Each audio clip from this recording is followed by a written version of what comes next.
I thought he said he could, but could be wrong. Well, our Kill Your Babies episode is doing pretty well. Yeah, it's almost 10,000, right? Yeah, it's at like 7 right now. Oh my gosh, it's not letting me copy the. Can anybody see the link? The YouTube link. Never mind, I got it. We're live. It wasn't letting me copy it. Yes, We're live. Hello, everybody. Hi. Aru. Ian, I got an idea for the next Kill Your Babies. Don't let me forget it. Okay. Oh, tease. All right, fine. It's Kill Your Pokemon. Oh my god. I want you to print them out so you can see them too, and I want you to kill Pokemon as well, just based off appearance. Even though I have no idea what they are, I like that. It's a beautiful way to start this Q&A. Excellent. That's Such a good idea. Let's do All right. that. Hi, everybody. Welcome to the January edition of Question and Answer. We take your lovely questions and answer them as best we can. We're going to try to get through a little bit more than we usually do. Going to try to be a little bit speedier. Does that sound good, everybody? Yeah, Ben, Yeah. there is something shining a starburst on your face. Something's reflecting in the sun. It's like peeking. The light is like peeking through the blinds. I don't know how much I can do about that. Okay, I didn't know if there was something right there that you could do. You're beautiful, Ben. You're beautiful. Also, we can see your bathroom, man. You're a star. That's not my. I mean, it's just. That's not your hair dryer, Ben? That's my hair dryer. Ben, dry your hair. Yeah, I don't. It's not like you can see like my toilet or anything. It's just a sink. I don't know. This is very intimate. That's right. We like to. We're looking straight at your heater. We're a close right now, community. We're the close. You can see my dank new couch. Nice Oh, couch. okay. Our first question comes in from Mike Hook. Like Whoa. He says, "Hey, Alex, do you prefer to own games physically or digitally?" digitally. Physical. All right, just give brief justifications. Doesn't really matter anymore. Just give it to me. Yep, I'm with Brandon. Pretty back and forth. I Yeah, like it seeing them on my depends shelf. You like to see them on yourself? And I could lend them out to people easily if they want Yeah, to buy a game. lending's a big deal for sure for me. Yeah, I agree with that. It I just don't depends. like the clutter. Like, it's nice not having to download these huge games sometimes and like save the hard drive space, but also it's nice not going to a store and Oh, yeah. like it's also nice now that you can get a lot of the games at 9 p.m. like so earlier than you normally would. So I had the thought to play it has Resident Evil its 7 the other advantages. day, and then I was playing Resident Evil 7, and it was pretty great. Big reason I do physical is because Amazon Prime, you can get them for like $10 off on every game. So that's why I do physical. I do that too. Yep, I do the same thing. Getting that $10 off is super nice. There's a follow-up question. Ben, how many games do you own? Honestly, I don't know. Like, I don't keep count. I'm not. I don't count them. Yeah, like I'm not into like. I guess you could call me a collector because I have a lot of games, but it's not like I'm like getting a game and then like, all right, time to add this to my pile. You know, like I don't feel that way. Everything I buy, I intend to play, and a lot of times I do. Like not necessarily for a very long time. Like sometimes it's 30 minutes, sometimes it's an hour, sometimes it's 2 hours. But I really like the vast majority of what I buy. I intend to play. The only time that's not true is Steam sales. I think there are times where it's just like, I can't believe this is $3 and I buy it. So it's not true with Steam purchases, but with everything else, for sure. Yeah, I've also like inherited a lot of the group accounts that we had at Game Trailers. Like I have the virtual console Wii that has like basically every virtual console game on it. And the PSN and Xbox accounts where we just dumped games to. So it's like, it's weird because in a way those things aren't mine, but they are mine because I'm pretty much the only one going to them. So Start counting them, Blood. We need a number. Count them up. Thousands. Count them out. I'll say I like the ritual of going to a store and buying a game. I think that feels good. But I don't like keeping games on my shelf. I like trading them in afterward. Oh, okay. I don't think I've purchased a game in a store in like years. It's either been Amazon or digital. Yeah. Amazon has kind of become my new ritual where it's like, yeah, you can go to a store and do that thing, and that's nice. Like, it's fun to look at games, but it's also kind of exciting to get a package in the mail and be like, oh man, that game I was really looking forward to. Just wait till you get unwrap that it. Switch package. And unwrap dude. it. Yeah. I know. Switch package. Dude. Oh, I've had dreams about the Switch showing up. When you hold up Zelda, oh my god. Well, and with Amazon Prime now, you can have someone bring you a game when you live in LA. You can have someone bring you a game in less time than it would take you to get to the store and get the game yourself. Future's crazy, man. It's ridiculous. Our Don't next do that. Our next question, unfortunately, we're gonna have to skip. It is specifically for Huber. So Right. when he gets here, if he Huber's gets got a here, bloody nose. he's got a bloody nose. We'll answer it.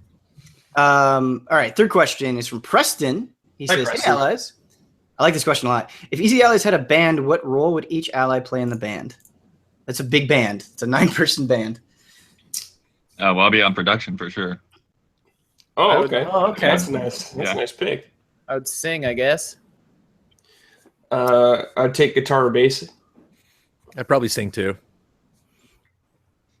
Uh, Sync up. we cannot have two singers, guys. You have cannot. to sort this out. What do you mean we can't have two singers? Plenty What of bands band have has two multiple singers? singers. Like all bands? Well, one's lead singer is the thing. Yeah, that's Ian. Jones, you're just willing to let that go, huh? I'll easily take back up. Just do it like the Beatles, man. Yeah, You got and John then some and You songs- need to get a little harmony in there, you know? Yeah, some songs I'll play synth and he can be the lead on that song. It's like the Who. Like, I'll come in and sing a couple songs by myself, like Pete Townsend, you know, but I'll, Yeah. step back from most of them. When I have a bathroom break or need some water. Right. And that I haven't seen any bands do that way. Just feel Talking everybody wants Heads. to go In the middle of the song, stage. it's just like, and that's when I gotta pee everybody by, and leaves I gotta like, pee everyone up everybody- to the microphone, like, oh. Talking Heads did that, actually. the Tom Tom Club would show up and sing a couple of songs, and then David Byrne would come back out. Anyway. I'd like to play drums. I think. Hell yeah, you would, Lars. I knew you'd pick that. I don't like Lars. Yeah, who does? Not a big fan. Okay. Wait, well, Kyle and Damiani. Yeah, we've got other people who haven't answered. Damiani's rhythm guitarist. Okay. Huber? Clarinet. Clarinet. That Clarinet. is here, you realize, Bossman. Yep. Brad, lead guitarist. Ooh. Oh. Wait, I'm cool with bass too, though. I play it. Huber is bass. Okay. Huber's a good bassist. Huber's a good bassist. I agree. Silent member of the band, for sure. And I'm publicist. Okay. But no, you're the manager, Publicist. dude. You're the manager Okay. who's like always screaming about something that no one Yeah. cares about. Can't you see Kyle like, arguing with the hotel? Like, Yeah. Kyle, what would be your elevator pitch for the band? The band is. Imagine a band with a soft voice. You're hired. That's it. Soft voice. Make a It's soft just that voice. question. Yes. Wait, shoegaze? We're I a don't band think with shoegaze needs like a harmonies, but Yeah, we're a soft voice. Imagine We're a like- band with a soft voice, and then you walk away. We're like the XX or something. What does that mean? If you like bands, this week's Fiasco Nuts is about a band. Oh, it's easy. Our next question comes in from MC Dusanic. Yep. What is the weirdest thing you have eaten? I've eaten cricket biscuit. Cricket. You've eagerly eaten. I ate some stuff in Tokyo. I couldn't tell you what it is. oh don't yeah. know. I had a don't know. similar experience in South Africa where it was like they had like something on there like game of the day, and I asked the waiter, what's the game of the day? And he told me, and I still didn't know what it was, so I just ate it. Wait, you went to South Africa, dude? You jet Oh, yeah. setting on us? That was 11 years ago now. Oh, dang. That's cool. When I was in the Bahamas studying abroad, excavating a slave plantation, we were at a fisherman's wharf, and I was really liking cracked conch a lot. You know, like that shell, whatever. But they ran out at this place. We were all hanging out drinking Kalik, which is the local beer, and then they were like, "Well, hang on, some guys are bringing some more in." So these two guys on a rowboat show up behind the place with more conch shells, and then they like take them fresh out of the thing, and then he shows us how they have to prepare them. So they slam them on a rock to get the inside out, and then he pulls out this like clear noodle looking thing, and he goes, "You should eat this. It's an aphrodisiac." Oh Because no. I was like, it was me and two women that I was with at the studying abroad with. And then I was like, what are you talking about? And then he eats it and he's like, yeah, it's good. And so I like eat it, you know, and it turned out it was the thing's, you know, genitals. Gross, dude. Ugh. So that was pretty intense. Good It tasted like nothing. The weirdest thing I've eaten is frog legs. Frog leg. I don't think that's super Yeah. weird. Yeah, I don't think it's super weird. You got to try alligator, Ben. It's good. I'd be down for that. Anyone else? We're moving on. I bet Huber has eaten something strange. I had some blowfish once. Nice. That's a delicacy, right? Yeah. Chance of death. It was really expensive, but it didn't taste very good. I'd rather have just like normal sushi. Hubert, did you get a haircut recently? From Brad Ellis. I like it. Huber. Thank you. You're welcome. Our next one is not a question, but a statement. This comes from Adam. He says, So 2017 begins and Sony are absolutely destroying Microsoft, Yakuza 0, Gravity Rush 2, and Resident Evil 7 in VR, in parentheses. All these are already out the gate. Then we have Neo and Horizon Zero Dawn. Microsoft better have something big planned for Scoprio. That's all I'm saying. So Sony's not just destroying Microsoft; they're just destroying. That's the Yeah. end of the sentence. This is the craziest month. well, I crazy think- couple of months. I don't know if you all agree with this, but I think really what it comes down to is that Japan has got their stuff sorted out. Sure. I think last generation there was a lot of struggle to like get HD workflows and stuff really pumping, and now like a lot of those smaller publishers, they're just up to speed. They're just making stuff for the PS4. Yep. HD workflows. I like that. Blood. HD workflows. It was a Do you big remember that problem whole for thing about Final Fantasy not being able to have fully realized towns or whatever nonsense? Yes. Yeah, I remember that well. It's not just Japanese games though. Like I still watch the Last of Us 2 trailer sometimes, and the God of War trailer from E3. Like both of those games have me amped. Those are ways off. Well, They not are God ways of War. off. Not God of War, maybe. 2030. Maybe next year. I could see God of War being this year, right? Is that Yep. Me too. Yeah. Me too, man. Yeah. Spider-Man it's or possible. God of War. It's gonna be one of the two. Oh man, Spider-Man. I as would well. take Spider-Man over that. Sorry, Huber. I think we'll get God Oh of my War before God. Spider-Man. You just got. You just So got we're all RE7 good. and For Honor. Give me Spider-Man. Spider-Man's got to be building off of Sunset Spider-Man's gonna Overdrive, be right? sick. I hope so. Yeah, I it's hope so, gonna be too. So sick. All right, our next question comes in from Usman. He says, "Hey allies, back in November, I sent you all some gifts, including some sheets of PS4 light bar decals / stickers. Excuse me. Oh, yeah. I know it's been a long time since, and possibly some of them have fallen off now. But if you all still have them, I'm curious as to who took which stickers. Pics would be great. Also, I hope Kingdom Come Deliverance will get some love and respect from the allies this year. I recall only Huber briefly mentioning the game once. That's about it. If I'm mistaken, I apologize in advance." Can I tell you something? Yeah. That gift is one that I would have loved to have, but since I got PSVR, I actually took off my coverings on these guys because Oh. I need them on, which sucks.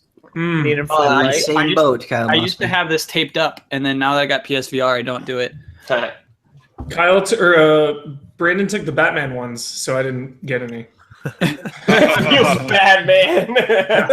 But it's cool. It was cool. Like, you know, Brandon took it. It's like there was only like one. I think one Batman one. There was like a sheet of superhero ones. There was like Yeah. a sheet of video game ones. Yeah.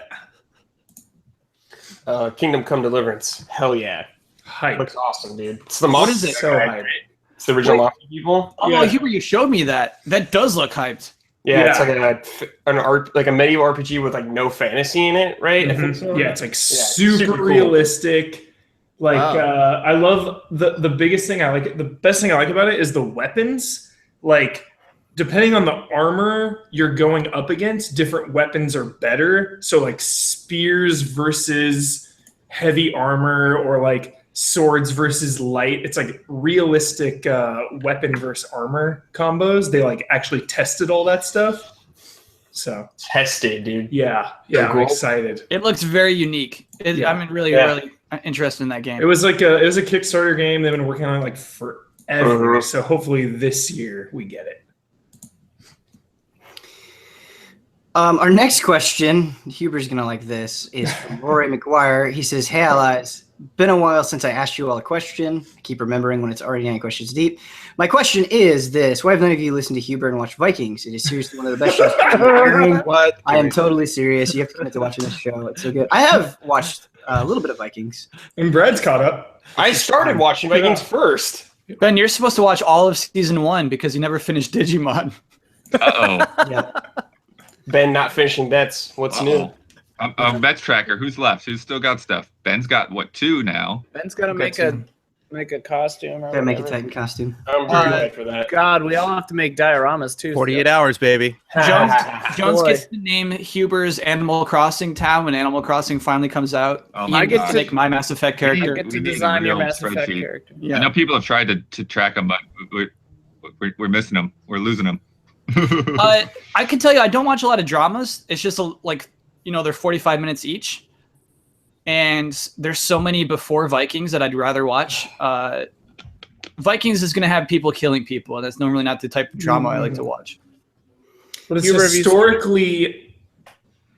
historically grounded, Suggestive. Kyle.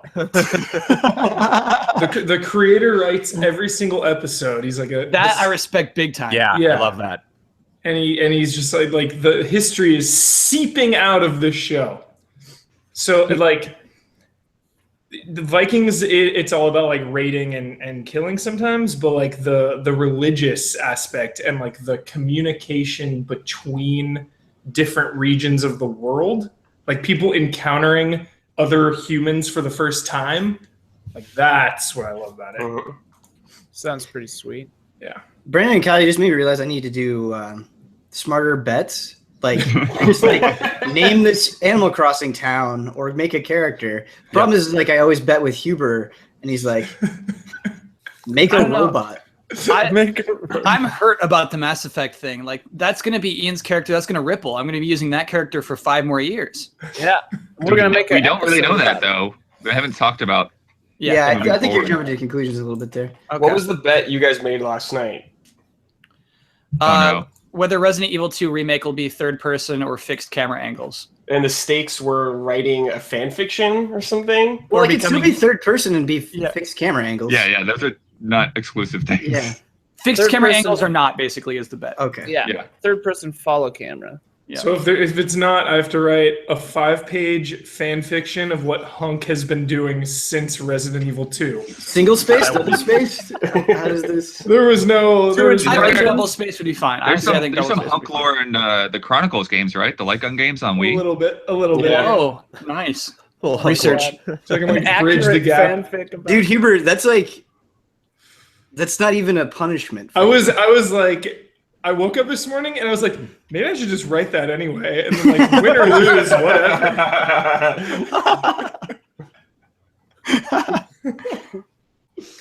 Our next question comes in from Will. He says, "Hey, allies, with all the video capture equipment, audio equipment, editing, and streaming going on, I was just curious if there's a main person who's typically in charge of maintaining all of the computer and audio equipment, like an on-site IT person.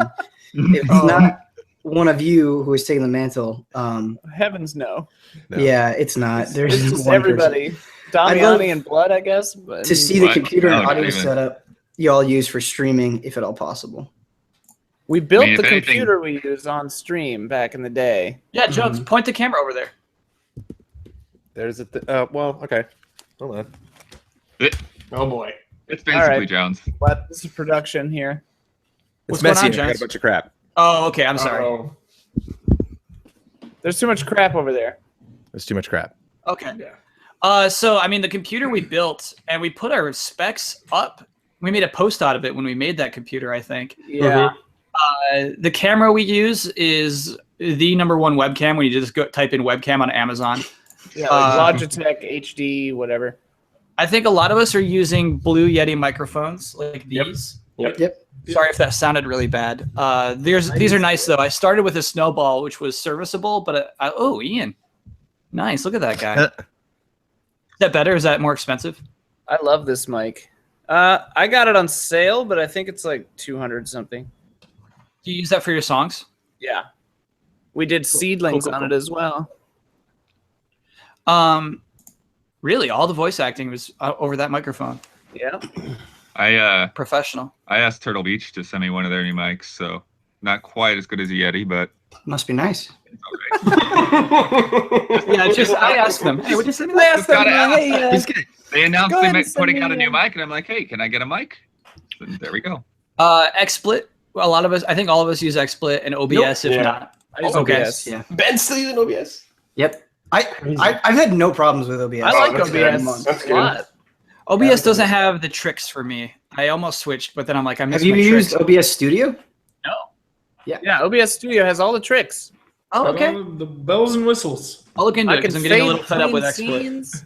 Yeah, Okay. XSplit is slow and cumbersome sometimes for me. I don't know why. Yeah. Okay. Yeah, sometimes my expert will be like, just I'll start it and it'll be like chop suey, Yeah. and then I'll have to like just switch to OBS in a pinch. Chop suey. I like that. if you're I'm looking trying to remember do- how that song goes. If you're looking to do pro streams, I'd actually recommend getting a light. A few of us actually do light sources, but it is like if you want a really good looking stream, like it's worth having. Yeah. And Good advice. I mean that's kind of it. That's our stream setup. We have really nice lights at Jones's place, which help out a lot, I think, with how it looks. Yeah. And obviously, we get a lot of complaints about our camera, so we're not total pros. So we do look. We're going to try to get a nicer camera for our group streams. I wonder if we had. I bet if we had more light, it would actually just look better across the board. It would. It'd still look out of focus. Our little webcam just can't handle that room. Yeah, it's weird. That doesn't make any sense. But You guys ready for the next question? Yes. Okay. So this one, I think we can just quick fire. Quick fire. This one's from Kyle. He says, "What is everyone's two favorite games?" Two favorite. That's a gosh. cool question. Yeah. Resident Evil 2 and Metal Gear Solid 4. Nice. Super Mario Bros. 3 and Metal Gear Solid 1. Okay. Whoa. Metal Gear Solid 1 and Dark Souls 1. Bloodborne and Symphony of the Night. GoldenEye and Final Fantasy VI. I don't have two favorite I ones. knew he was going to say it. You gotta. Brad, we all did it, man. I'll pick Final Fantasy 7 and Link to the Past. Nice. I guess I have to Nice. figure out. I figured out an answer to tell people a long time ago. So the second one now. I'll go Super Metroid and Ocarina of Time, I guess. Nice. Damiani. Link to the Past and Metal Gear Solid. We got 3 for Metal Gear Solid there. Wow. Yeah. All right. That was pretty quick fire. All right. Next question comes in from Adam. Hey, allies. Do you ever watch your own or each other's videos? If so, what do you watch? And what is your favorite video you've worked on since starting Easy Allies? I watch my own just to make sure they're like they work. And Yeah, the watching your comments- one's a weird question to me. I watched but all the betting specials. I watch the betting specials, well, because I cut them. But I watch Don's stuff every time, I watched that and stuff, and I watch the Game Sleuth episodes. All the other stuff is just too darn loud. Oh, I watched our reviews too. Oh yeah, I what's your- watch pretty much everything except super long stuff. Like haven't gotten around to really getting that deep into tabletop or Fiasco Nuts. But Blood, sometimes I'm shocked by the things that you do. Like you're aware of things that happen in streams. Oh, it's because I archive everything, and so I'm scrubbing through there just to find out what to write in the description box sometimes. Mm-hmm. My favorite is when something happens and then like 6 hours later getting a message from Blood being like, you probably shouldn't have said that. And you're like, you're right, Blood. I probably shouldn't have said that. I like invoking Blood on stream. I like saying something like, something was happening on Saturday, and I was like, oh yeah, the RE7 thing is tomorrow, and Blood like immediately is like, so tomorrow's Friday, it's Saturday. I was like, Yeah, no, it's like it's on. I do have the Twitch chat basically open all the time. it's good. It's a good thing to have open. Yeah. Feels good, He's man. watching. I watch, Blood is watching. I watch Ian's show. Like 80% of the time. I love being on Thanks, Frame man. Trap, but Easy Update is probably my favorite thing. Doing the Bound episode and the Pokemon Go episode were really fun. Oh, I like Yeah, eating ice cream You're with right. you. Those are really fun to work on. I do dig those. I think I like Fiasco Knots creatively. I think it's really fun to do. I still get nervous when we do Fiasco Nuts. I don't know why. it's great. You do great. Don't be I know. nervous. I'm just waiting. There's gonna be something. I just don't want my brain to shut down. You know what I mean? I'm nervous that Fiasco Nuts going to start and it's going to go to my scene. I'm going to be like, I don't know. Yeah. But the thing is, There's Jones, even- we got your back always. That's the Yeah. thing. Yeah. We'll There have support been you. one or two episodes where I was like, my heart wasn't in it. Like at the beginning, where I was like feeling like low energy or whatever, and then by the end, it's like when I'm rewatching it, I'm like, oh, this actually turned out pretty good. Like, yeah, it's funny. Cool. Yeah. I want to hear more favorites, though. I'm sorry, I'm not ready to move on, Ben. I want to hear what everybody's favorite video to work on was. Favorite video to work on? Yeah, like Damiani, what was your favorite video you worked on for Easy Allies? Let's see. Wow. Like I'm not gonna. I mean, I'm not. Like you didn't have 3 minutes to think about it already. Shit, man. I mean, All This go. wasn't even All the go. question. That was the last part of the question. It was. Ben, Uncharted 4 review was a Oh, wow. pleasure. whoa, cool. It's an absolute pleasure. I really liked doing the anime episode we shot, Ben. Oh, good That was a lot of tease. fun. That was a lot Good of tease. Yeah. I mean, I like the bounding one. I like every episode of Fiasco Nuts. I have a blast doing that. Bendy. Yeah, it's maybe say tabletop, but it's like there's no one specific episode, you know? Sure. It's like the whole as a whole. collection. Yeah. I can't point to like one specific one.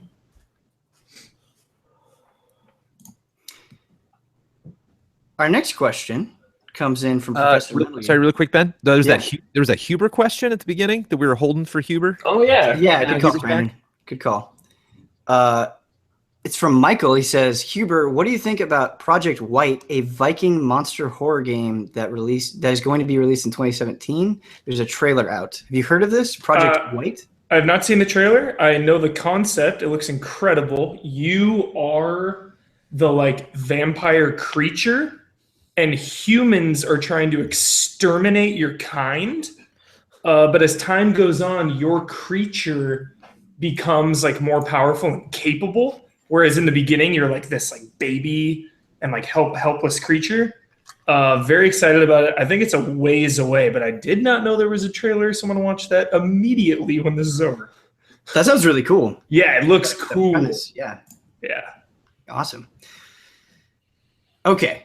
Professor Middle here. If the EZA crew was stranded together on a deserted island, which role would each ally assume? The captain, the first mate, the millionaire's close associate, the professor, the actor, or the everyday person? Each role should be fulfilled at least once before reusing the same role. Dibs everyday person. Dibs billionaire. Millionaire, but okay. Millionaire. Dibs millionaire. Wait, and then what was it? The millionaire's friend? I'll Bonus be back. add-on, assign a uniquely different role for Don. Yeah, millionaire's close associate. I'm your associate, Brad. Okay. I'll hold your money. Excellent. I'll be the professor. I'll be Marianne. That was not one of the options? That's but- the actor. Oh, the The actor. actor. Oh, Jones is okay. the actor. Come on, Ben. Right. I feel like all the roles have been taken. I feel like Don would be like an informant Don or is like a captain. secret agent. Oh, we have to do a new one for Don. Third party. I feel like Third Don party. would be like the guardian of the island. Yeah. Yeah, he's like a mysterious like Loki-esque spirit that Yeah. you're never clear if he's real or not. But he's very welcoming. And he's like, Yeah. you're Great like guy. freaking out that Jacob. you're on this island, but it's actually pretty awesome. Kyle knows. Jacob. Is Jacob. Yeah. he's So Jacob. that means Damiani's captain? Excellent. What's Sure. missing? Captain and I first haven't- mate. That means That makes me Damiani first got mate. us into the mess, right? Mute me. And then Bloodworth needs one too. So now I think we've What? used everything. What's left? Yeah. Oh, so you can be a regular person with me, Bloodworth. Wait a Regular minute. There's person. also the first mate. What do we Ian's have first here? mate. Oh, I was Ian's his first mate, I guess, by default. Okay. I'll be the ship's cook. I don't know. Really nice. Okay. Look. Nice. Ignis. Bloodworth meal. Hardy. Our next question comes in from Kira. Hey, allies.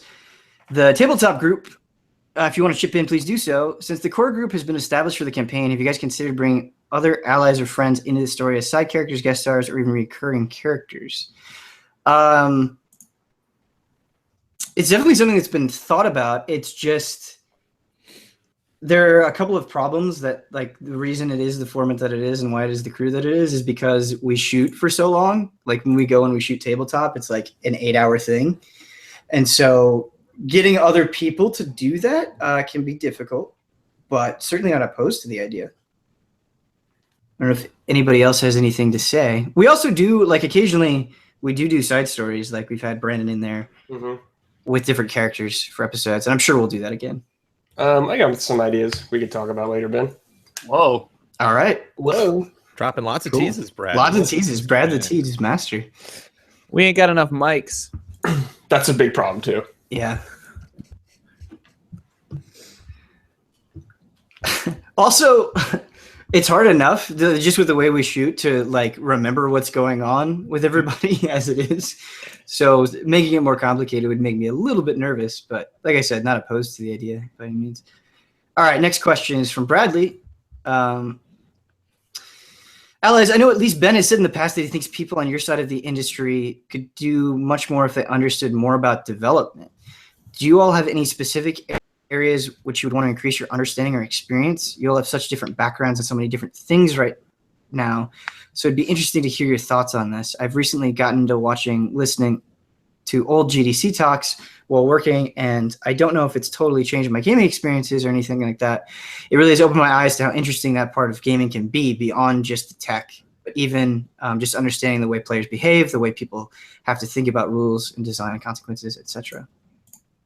Yeah, those GDC talks can be eye-opening. You know, even something that I was really familiar with, like Witcher 3, when they start going into like their animation system and like how they had to do things to be able to have that much spoken dialogue and facial animation, and then just like seeing it how it looks like an editing timeline, and you know, and a lot of those tools that they basically, you know, had to build the ground up for themselves just to make the game work the way they wanted it to. And then yeah, like I said, recently, like the Diablo one was also super eye-opening, just everything that they went through. So it's pretty cool because I think just about anyone that goes to GDC has access to the GDC Vault for like a year after they attend. So you can go back through and catch up on those things. So that's not something that's public, but as a GDC attendee, you can go and check those out, Blood? Yeah. That's cool. You can buy those, I think, as well, the tracks. Because there's been a few GDCs I missed. Because I always buy the Zelda and Final Fantasy tracks whenever they become available through there. I think you just need an account. Yeah, the Final Fantasy ones are good just because, you know, they go into depth. The Crystal Tools one was like, you can just listen to that. You can tell why things ended up the way they did. But the Zelda ones in particular, because I love people making revisionist history or claiming this is how things were with the development. And it'll be like, because I read Wikipedia and I'm like, actually, here's the developers saying exactly what happened, but because you don't have access to it, you don't know. So, Damn, dude. Zelda was not done for Wii, like it was, or for GameCube. They had to, like, no, it was, they said it was completely done that year. They just consciously made a decision to delay it for a year so it could be a Wii launch title. The only thing they had to do was figure out the motion controls, which took them a little longer than I thought. But like the core, like the whole game design was done. Like this didn't have motion controls. It's like people were like, "Oh, it was not ready. It wasn't ready." I'm like, "Yes, it was. You guys just make shit up now." Yeah, going back to any of the old Iwata asks as well. It's like those are great, very candid stories from the game development and where crazy ideas come from. Go ahead. I would love to be more on top of engines. A lot of people make, what's up, Marner? A lot of people would make a big deal about, I know, like, I don't know if Kojima's officially announced like the name or what the engine he's going with for Death Stranding, but like stuff like that, I'm not as keen to get more information of and retain that information of like, who's working with what engine and who's shifted to whatever engine and what that means for the company using it and the company that makes the engine to begin with. He's going with Gorilla's engine. I forget the name of it though. Decima. Nice. I want to know specifically more about programming, and when you take a big AAA game, like what that looks like on a coding level and how that works. I feel like it's like one area that doesn't get a lot of attention. I don't know. It's just really interesting to me. One thing I'd love to learn more about is the publishing standpoint and the role of publishers, because I think that we don't have a lot of compassion for game publishers. Meanwhile, they make video games happen. And so I'd really like to learn about how things work on their end. I'd love to learn stuff like that. I've got a weird answer. Yes. It's like I don't know. When I took like film classes and like learned how films were made, I started looking at films in a different way. And like, you know, sometimes I'll be watching a scene and I'll like imagine people behind the camera, which takes me out of it. It's like more artificial. So I don't really want, like, I like watching things after the fact, like the making of a specific game, but I don't want to know like the nitty gritty nuts and bolts details, because then I'll start looking at the game like artificially. Yeah. So I want to know how to make games. Yeah. Well, one thing that's fascinating too about those stories is that, like, a lot of games have very different approaches to how they're going to be built, right? Like Mario 64, like he was just running around chasing a rabbit, right, in pretty much an empty space. And then Breath of the Wild, they're talking about they basically just started working with like open flat landscapes with no vegetation or anything on them, and then they just started like putting in layer after layer of stuff, you know, until they felt like there was enough stuff there for it to be fun. It's cool. Our next question, I think this one we can probably also answer pretty quickly. Question for the Kingdom Hearts fans. Do you think newcomers to the series should play 358 over 2 days before Kingdom Hearts 2 or after? I'm of the opinion that newcomers should play Kingdom Hearts 2 first. The entire point of Kingdom Hearts 2, the Kingdom Hearts 2 opening and surprises throughout, gets destroyed by 358. Plot-wise, not knowing what the hell was going on but slowly uncovering the mystery was the best part. I see lots of people disagreeing with me, though. I know the collection lists them in that order, but I think Square Enix separated them to have 2 games and a movie in each package. Would love to hear from the experts themselves. Play them the order they're released, actually. Yeah. Okay. People forget the GBA version came out before Kingdom Hearts. Chain of Memories came out before Kingdom Hearts 2, so it was always intended for you to know what was going on at the beginning of Kingdom Hearts 2. The mystery thing was just people didn't play GBA. Whoa. Yeah. I agree with that. Our next question comes in from Joseph. Hey, Allies, could each of you describe your experience with game trailers prior to working for Easy Allies? Did you frequently visit? Oh, I'm sorry. That is not the question.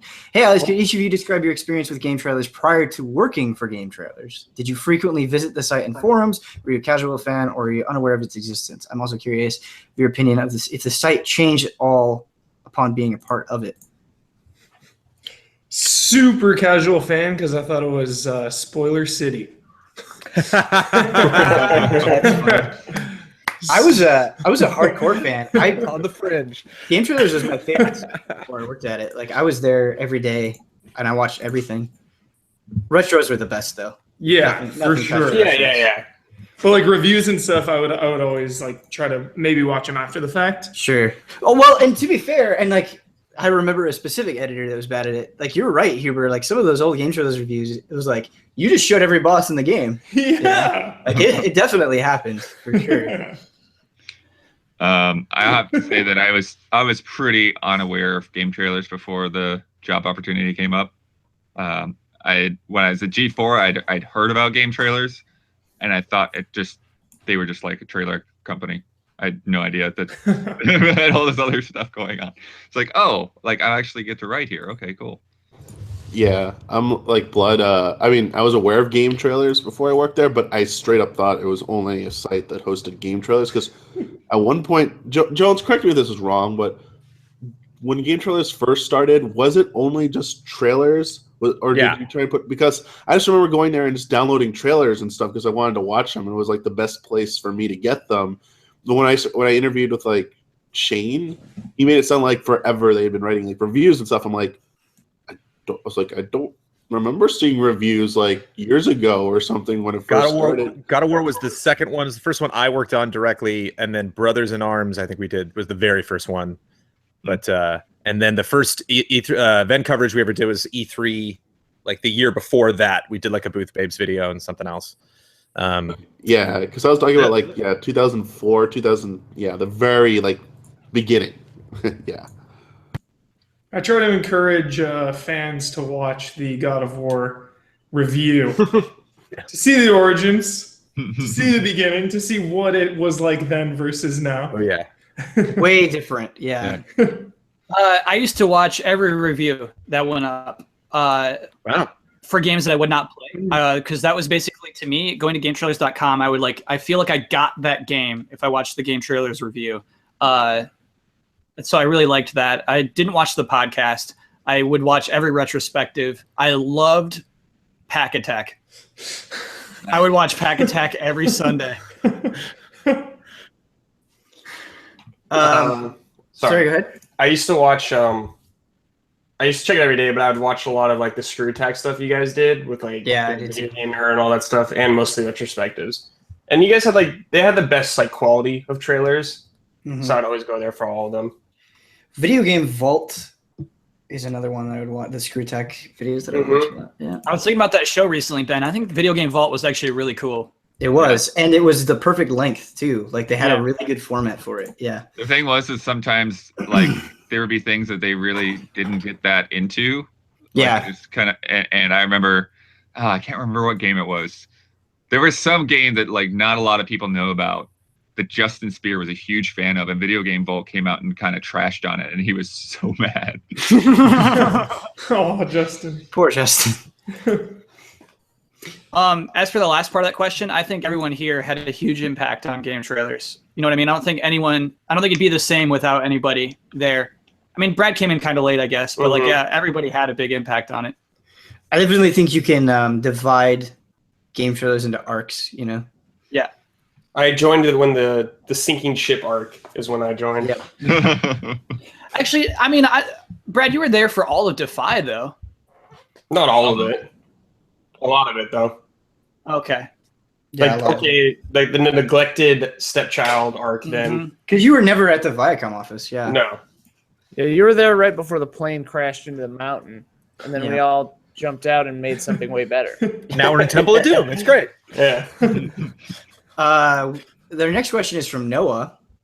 It says, "Yo, allies, what is the most rewarding part of your job?" Ooh. Finishing an edit. Feels good. Feels good. I always feel the best and like the absolute happiest after a group stream because it's just a huge reminder that like, oh man, I get to do this. Not only do I get to do this, but I get to do it specifically with these people. Mhm. And like, I'm just so grateful that we have that moment once a week where we can all get together. Because like covering video games is awesome. You know, I'd want to do that no matter what. But the fact that I get to do it specifically with these people, these weirdos, is the best. Ben, I wish I could open that door behind you and give you a hug. Oh, that would be rad. For me personally, what like same as Ben, like hanging out with everyone, talking to everyone. But when someone messages me that they fell in love with something because like we were hyped on it or we played it or something. So that always Hubert. feels really good.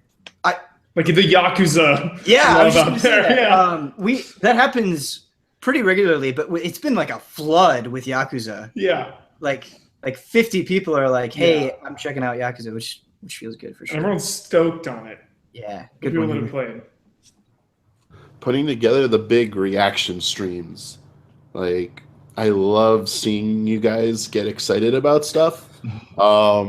Just for me, it's just like the build up to it. It's just like, even if it's not going to be everything we hoped and stuff, like it's still going to be a good time. So those, like in the event streams, like cannot wait for E3 stuff again. Like 4 months. yes. Like, yes, let's go. This is gonna be a good time. To me, it's just always those moments when like someone walks up to me or like you get those messages where people like have these really heartfelt stories about how much what we do means to them, and like I don't even know, like I'm just sitting here recording video and talking into a microphone or whatever, and so it's kind of crazy to have that impact on somebody.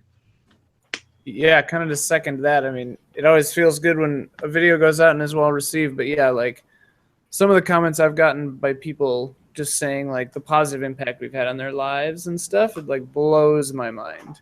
Yeah. And some of them are like pretty serious, like big deal things. And I'm like, hey, if that's what that means, like I am happy to be any part of that.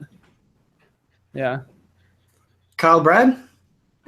For me, I like comments. I read lots of comments, which is bad for you. But one of the comments, pretty much all the comments. yeah, it bears on you after a while. But I definitely like comments about improvement. If somebody says like, "I've noticed that this podcast has been getting better," or "You're getting better at hosting," or "I like this," I like trying to work on something, improving something, and then seeing that people noticed or realized always helps me out a lot.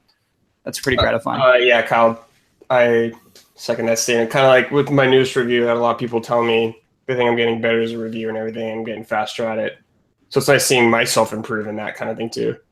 And I loved at our meetup, everyone, like some people come up to me, they were hoping I'd lose the betting special because I was mean to Huber and just beating Huber in the end. So that was gratifying for you. That was very gratifying. You truly are a wrestling villain, Brad. It's the best. It's so fun. Our next question is a bit of a doozy. We ready? Okay.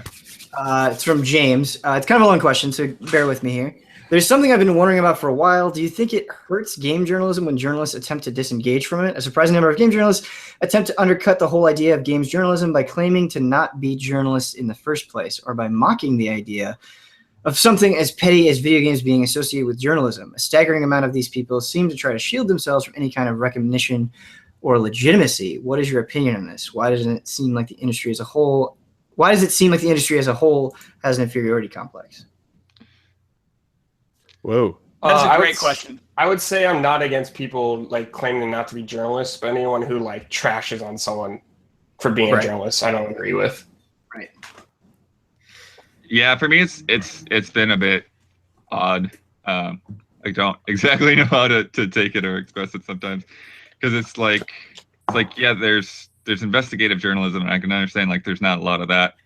You know, there's very few pieces that could qualify as that, but then like journalism is a pretty broad term, and criticism and writing, like it all kind of fits under that. It's weird how seriously like people take journalism as a word, as if it's like some kind of holy grail that you have to do a certain kind of writing to achieve. Yeah, I have a lot of feelings about this, though. Go ahead, Huber. I just always thought if you are writing or talking about a game critically, you're a journalist. Like I don't know. That's just me. I like Blood said, it's a very broad term. Like Huber, you got a degree in journalism, dude. Yeah. It is a broad term. I think, it doesn't necessarily have to be like breaking news to be journalism. Like if we are discussing a topic in a critical way, I think it qualifies as journalism. So I think we're journalists. So I think that the people the letter's talking about, the question, it's like, I think if they didn't read the comments, they wouldn't have to do this. But I think the reason they say they're not journalists is the comments, is what people send back to them, because it's a lot of nasty stuff. Mm-hmm. If you pretend to be, if you say, hey, everybody, I'm a video games journalist, you get attacked for that. If you make any little missteps, they say, oh, you're a journalist, huh? Why would you do that? Why would you say that? Why would you do these things? Why would you tweet that? Yeah. By saying you're not, you're like shielding yourself from accountability. You're like, hey, I'm just a guy playing games. Yeah, exactly. But and so yeah, I think that even those people who say they aren't probably are, but the reason they do it, is a shield, as Huber said. But I can get it. I understand why. Mm-hmm. Totally. I think accountability is important, but at the same time, talking about the broadness of journalism, it's very frustrating to me when this gets thrown one way or another, where it's like, you didn't review this 100% objectively. Just like that sentence alone doesn't make any sense. You know, I'm not, when I'm presenting criticism of something, it's a subjective viewpoint. Chasing after this completely neutral idea, like these are opinions, these are my opinions, and I'm not presenting them as anything other than my opinions. And you have to be accountable for those opinions. You know, I agree that like trying to use a shield is bad, but there are times where people are like, oh, this person was really objective, but what they're really saying is, I just like what he or she said. And that's not being objective. That just means you agree with them. You know? So that word specifically, objective, I think is grossly misused and misunderstood. So I'll give you an example, though. When we had our huge reactions to Final Fantasy VII, a lot of comments would say these are games journalists. Yeah, you know what I mean. And we were in that moment being games journalists, and we weren't actually practicing journalistic integrity, perhaps in that moment. And so that's where it gets complicated. That's where it's hard to say one way or the other. What is the point there? Like, are you saying that we shouldn't act like that? No, I don't have a point there. That's why I say it's sticky. That's why I say Sure. We shouldn't act like that, right? We should be buttoned up and professional, but we loved it so much. Yeah, we don't have to me, the whole idea of quote unquote journalistic integrity is just drop the journalistic in front of it. If you have integrity as a person, then you're good. If you're not being shady and doing backdoor deals, to me, being objectively about your own feelings and thoughts and loves and dislikes, that's the most integrity you can possibly have, because you're being true to who you are. We're not journalists. We're not journalists. We're critics. We're not critics. We're entertainers. We're often not entertaining. But we're always objectively ourselves. And I think that we act with integrity because we're true to who we are. And I don't know why anyone wants anything other than that. Yeah. And if you don't agree with our opinions, don't listen to us. Or do listen to us and say, oh, I disagree with that, but that's all right. Just have integrity as a person. I really liked the Switch reactions, because I think we got excited in the moment, and I think that excitement was genuine. We like these things, we care about these things, but then afterward we were able to have a discussion about it. I think as long as we have the capacity for both, to be able to get excited, but then there's something that follows that. There is a discussion, there is thinking about it, there is trying to process it and give good information and present different sides. I don't see how that's bad. Sure, we got a bit excited about the Final Fantasy VII remake in the moment, but I really believe that all of us, if Square royally messes it up, I think we'll be right there saying hey, you royally messed that up. I'll be there. Yeah. That was the funniest thing when Huber hype started, or when Huber started being on stuff. There were so many comments thinking that Huber was faking this level of excitement and stuff, that the hype wasn't real. And I was oh no. If anything, we should tone him down. Yeah. That's just us. One more thing. You were talking about Huber there, Ian. I don't think, I really hate how there are personalities that seem to only go in one direction. And I don't think being angry all the time or being cynical all the time somehow makes you more objective. You know what I mean? Right. Mm-hmm. I think there's this association with, if you're negative, you're more pure. I don't think that's true at all. I think the opposite. If you're negative on everything, you have somehow have more integrity or something. Right. I think that is something that I see sometimes that I don't agree with. I've seen a couple of comments this week where people thought that Brad shouldn't have reviewed Kingdom Hearts and Huber shouldn't have reviewed Resident Evil because they like the series, and that doesn't mean they can't judge it fairly. Mm-hmm. And also what kind of sense does that make? Wouldn't you kind of want someone who sort of likes a series reviewing it? Because if you made me review The Last of Us, I'm going to give it a 2.5 or whatever. Right. Mm-hmm. And that's not correct by the majority, I still think that's an interesting perspective. I still would want to watch that video. Yeah. I think that's the important thing is this is my perspective. This is not the truth. But I think in one case, the flip side of that is Huber's Ratchet score, where like Huber was not super keen on it, because he was a fan, and so Right. that I think that can go both ways. If you attach someone who's a big fan, it doesn't necessarily mean they won't be even more critical because they're like, I was expecting a little bit more out of this actually. Like Damiani's Zelda reviews. Right. 7.8. Harsh. But yeah, I think, like, let's say you really believe in the quality of something and you think it's great and you're very enthusiastic about it. I think that can be a fair evaluation, Yeah. Like, And I think that was a 10 out of 10 observation about the cynicism and how Yeah. that's rewarded. I like that a lot. I don't know. I think it's.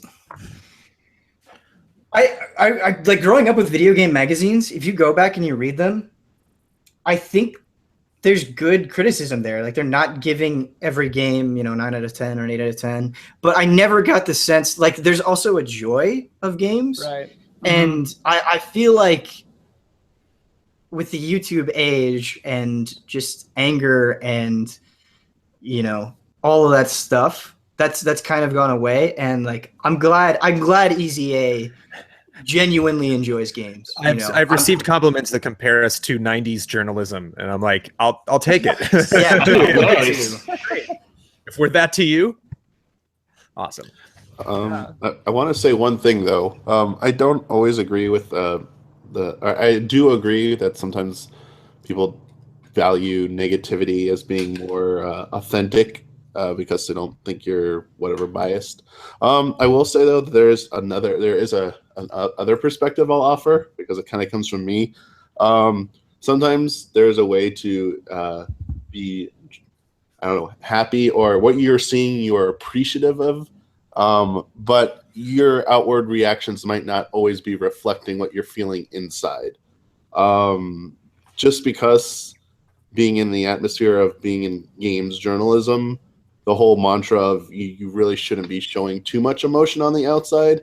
I know for videos it doesn't make the greatest, like, oh, that's not a great reaction video because a person really isn't showing a lot of emotion, but I think it's more in the way you articulate it after the fact, like in your discussion about what you just saw versus just the raw reaction. So I think there is the benefit of having the great raw reaction, but just because someone doesn't like get up and jumps for joy for something doesn't mean they aren't like cheering on the inside and stuff. You just need to be articulate about it after the fact in the discussion. So there is, I do think there's multiple perspectives, not just do you need to be overly, if you're just positive, that's great. If you just like to be negative, but there's a different one, I think. And I think looking back at myself over the years since joining Game Trailers, that's more me. I feel like that I don't show a lot of outward emotion during press conferences most of the time, other than a few things here and there, just because like that's just how I was, like, how I viewed the industry. I was like, you gotta be like, I feel more natural and comfortable being like stoic during the press conference.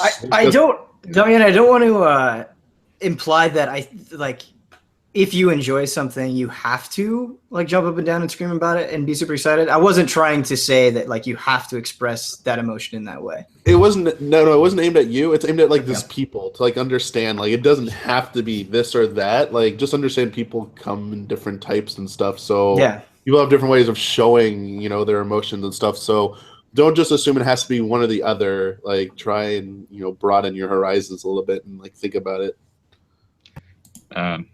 Yeah, I think the other thing that I was thinking about, it's kind of difficult to express, but it's when you talk about objectivity and at some point, like the demands people have of objectivity seem unrealistic and kind of stupid, but like at the same time, like there is that balance, right? There's like, I like Opuna on the Wii, but like I gave that game like a 6.9 or something because it's like I like this game. Like I know that I like this game, but it still like doesn't have all the pieces together to be like a great game. So it's kind of weird. Like, and I think that's kind of the odd position you have to put yourself in as a critic. Huber, it's actually something I really like about you and that message that you spread, and I think you did it very well. Like swimming in sevens and like being able to see the good and bad games You know, I don't think that's necessarily being an apologist. I think it's just fighting against the mentality of, you know, just because this game doesn't get an 8 or a 9, that it's completely invalid. And like, I think that's a really good message. It was a combination of like loving Enslaved at the time with like the massive amount of comparing of like, well, this one is better, so this one sucks. Right. Like that was just so everywhere on the internet. I was just like, oh my goodness. Like why can't both be good, you know? And then Kyle, Dumb Game Monday, like same thing. Yeah, absolutely. All right, our next question comes in from Alex. Okay, allies, I need your help. Normally, I am late to the party when it comes to game purchases, as I usually wait for some significant discounts. $20 to $25 is the norm for me. Good on you. That's good. But after listening to the allies go bonkers on Frame Trap and the ECA podcast of the newest and freshest games all throughout 2016, I have decided to be part of this Q1 2017 zeitgeist. Oh no. My question. It's our fault. It is our fault. My question then is this: what should I purchase on day one to be part of the EZA's hype train? Horizon Zero Dawn, Persona 5, For Honor, Neo. Keep going. or Keep Ukulele. All right, so one more time. I'm going to go through this one more Yeah, time. yeah. Horizon Zero Dawn, Persona 5, For Honor, Nier, or Ukulele. I know I left out Neo, but it's because it's not my particular cup of tea. Okay. Oh, that helps actually. That's good to Well, know. if Neo's this not your is- cup of tea, For Honor. Either For Honor or probably either. Persona, probably. Oh, this is gonna be so hard to say. We all have I feel different like answers. I want to say For Honor, but I feel like when Persona 5 comes out, it is going to consume Easy Allies' soul for like a good 2 to 5 weeks of just nothing but Persona 5. It's gonna get nuts. So I might say Persona 5. Persona 5, obviously. I'll be on that ukulele hype train though too.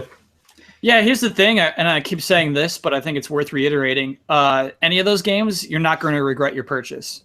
I think it's smart to say 25 is my max, but I think any of those games you're spending 60 on, you're not going to feel too bad.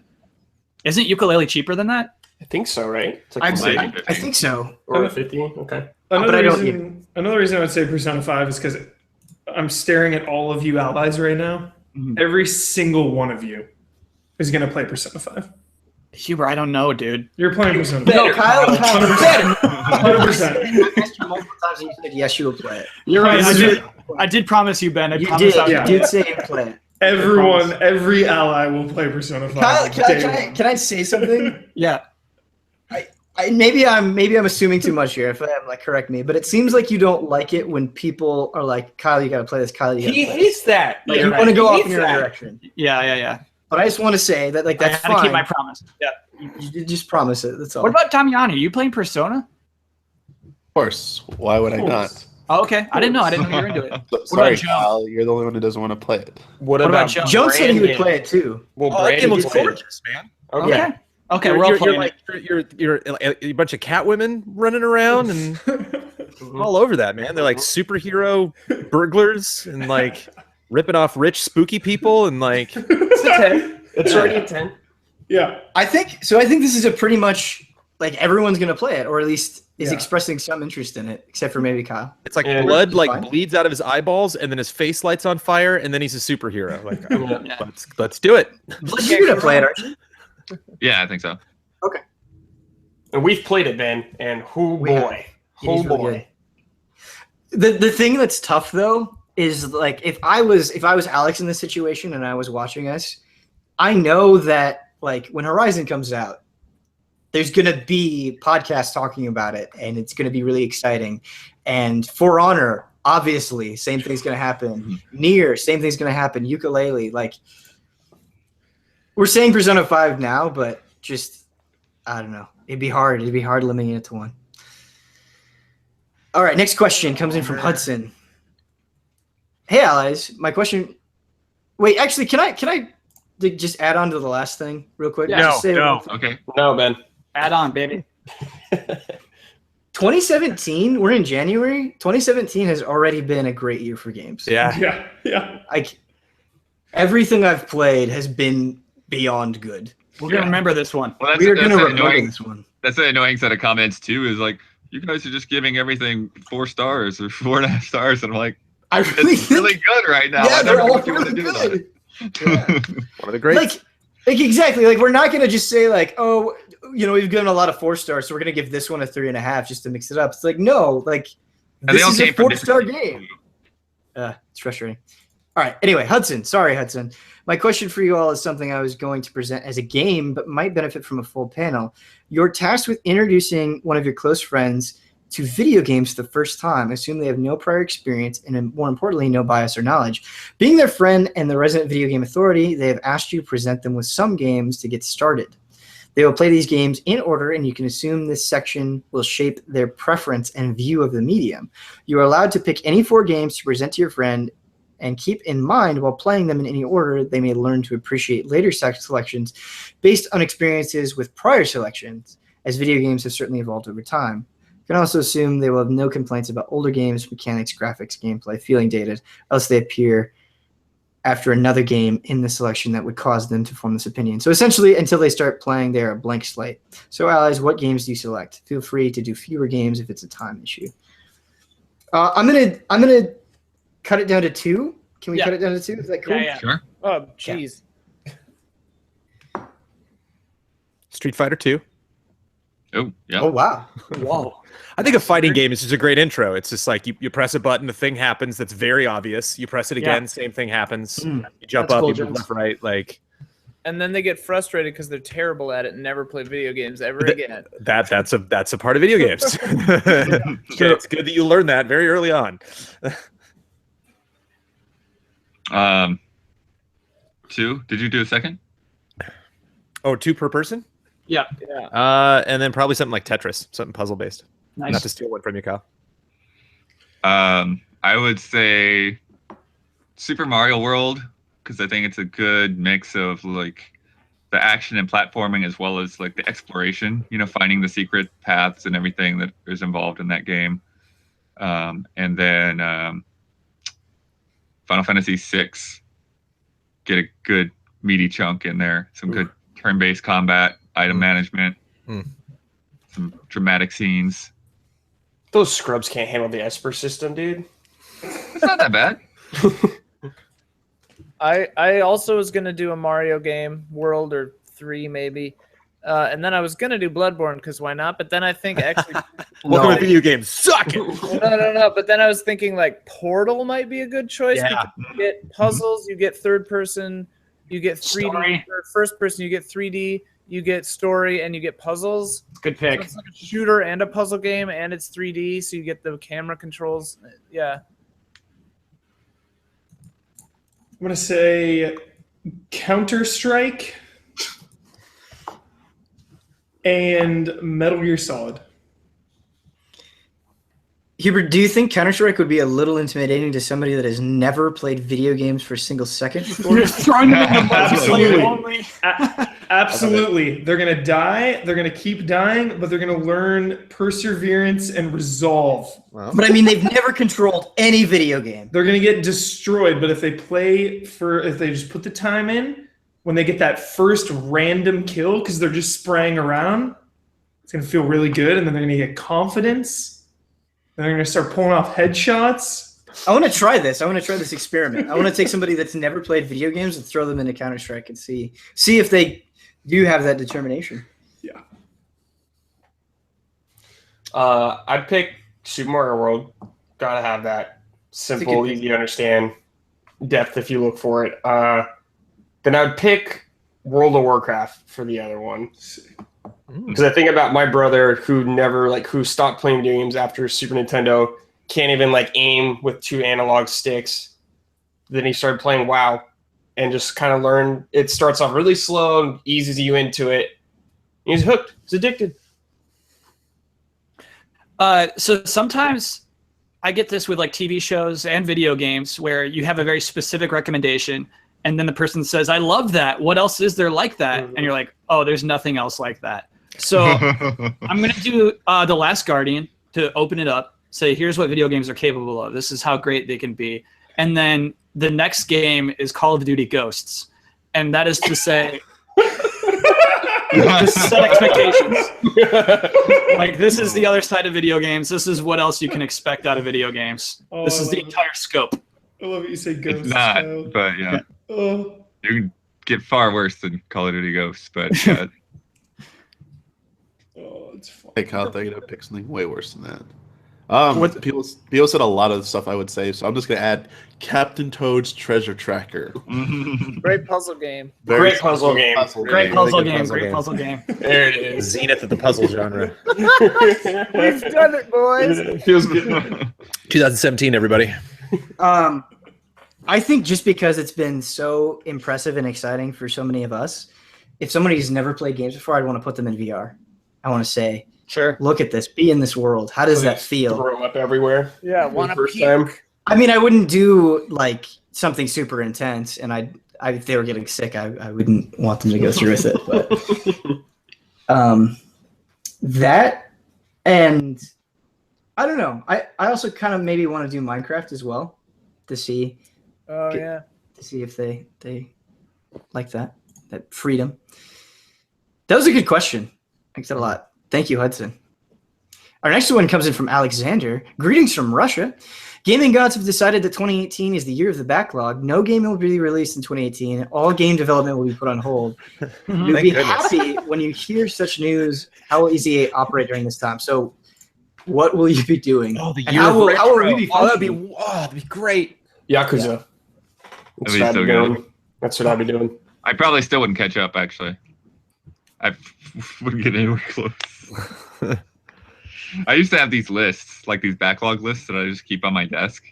And it is like after a couple of years, it's like, this is never going to work. Well, the thing about streaming is I now have a whole separate backlog. Like, there's games that like I don't want to necessarily play that game, but I want to stream it. You know, like I want to share that with our community, and so that's a whole nother list that I will never get through. I'm the opposite. I have games that I want to play that I would not want to stream my first playthrough, but then I have other games that I'd want to stream. Are there, for each of the allies, are there two series that if you had a whole year off, you would try to dedicate to getting through as much as possible? I know Brad said Not series, Ben, but like Sure. old and new PC RPGs. Like Nice, Huber. always wanted Ultima. to play Pillars of Eternity. Always wanted to finish Divinity: Original Sin. I would not call those old, but Yeah, it's old and new, and like the older ones too, like Gotcha. Ultima. Gotcha. Some of the Baldur's Gates. Yeah. Huber, if you played through Baldur's Gate 2, like that would make me happier than any other game. I played it back in the day, but I never finished it. Is that Dark Did you- Alliance? No, the PC. No. So there's the beat 'em ups on consoles, and then the classic. Yeah, Did you like Baldur's Gate 2? I loved it. Okay. Played it at a All friend's house. Yeah. Hard I would also play the Fire Emblem games, like because I haven't played any of them. There's been a couple of people that have really wanted you and Hubert to play through Fire Emblem, so that's making somebody very happy. People Mass people Effect for always me. tell me. Yeah, Mass I own Effect. like 4 or 5 Fire Emblem games, and I have beaten none of them. Every time I go to Game Dude, I see the Dreamcast wall, Ooh. Good. and wall. it is always tempting. And I say, now's not the time. And 2018, if it's the year of the backlog, it's finally time for me to buy a Dreamcast. Yep. Nice. We passed that Saturn around. Everyone play that Panzer Dragoon. Yeah. I would, if I had a whole year, I would buy an Atari 2600 and a television and play as much as I could. Man, I guess I wouldn't have to weekend. buy the console. I Would could, take you a year. I want this world so bad. So I want to like write a sci-fi movie. It's kind of like Hunger Games, where people with like swirly pink hair like announce that like this is the year of the backlog, and like everyone celebrates.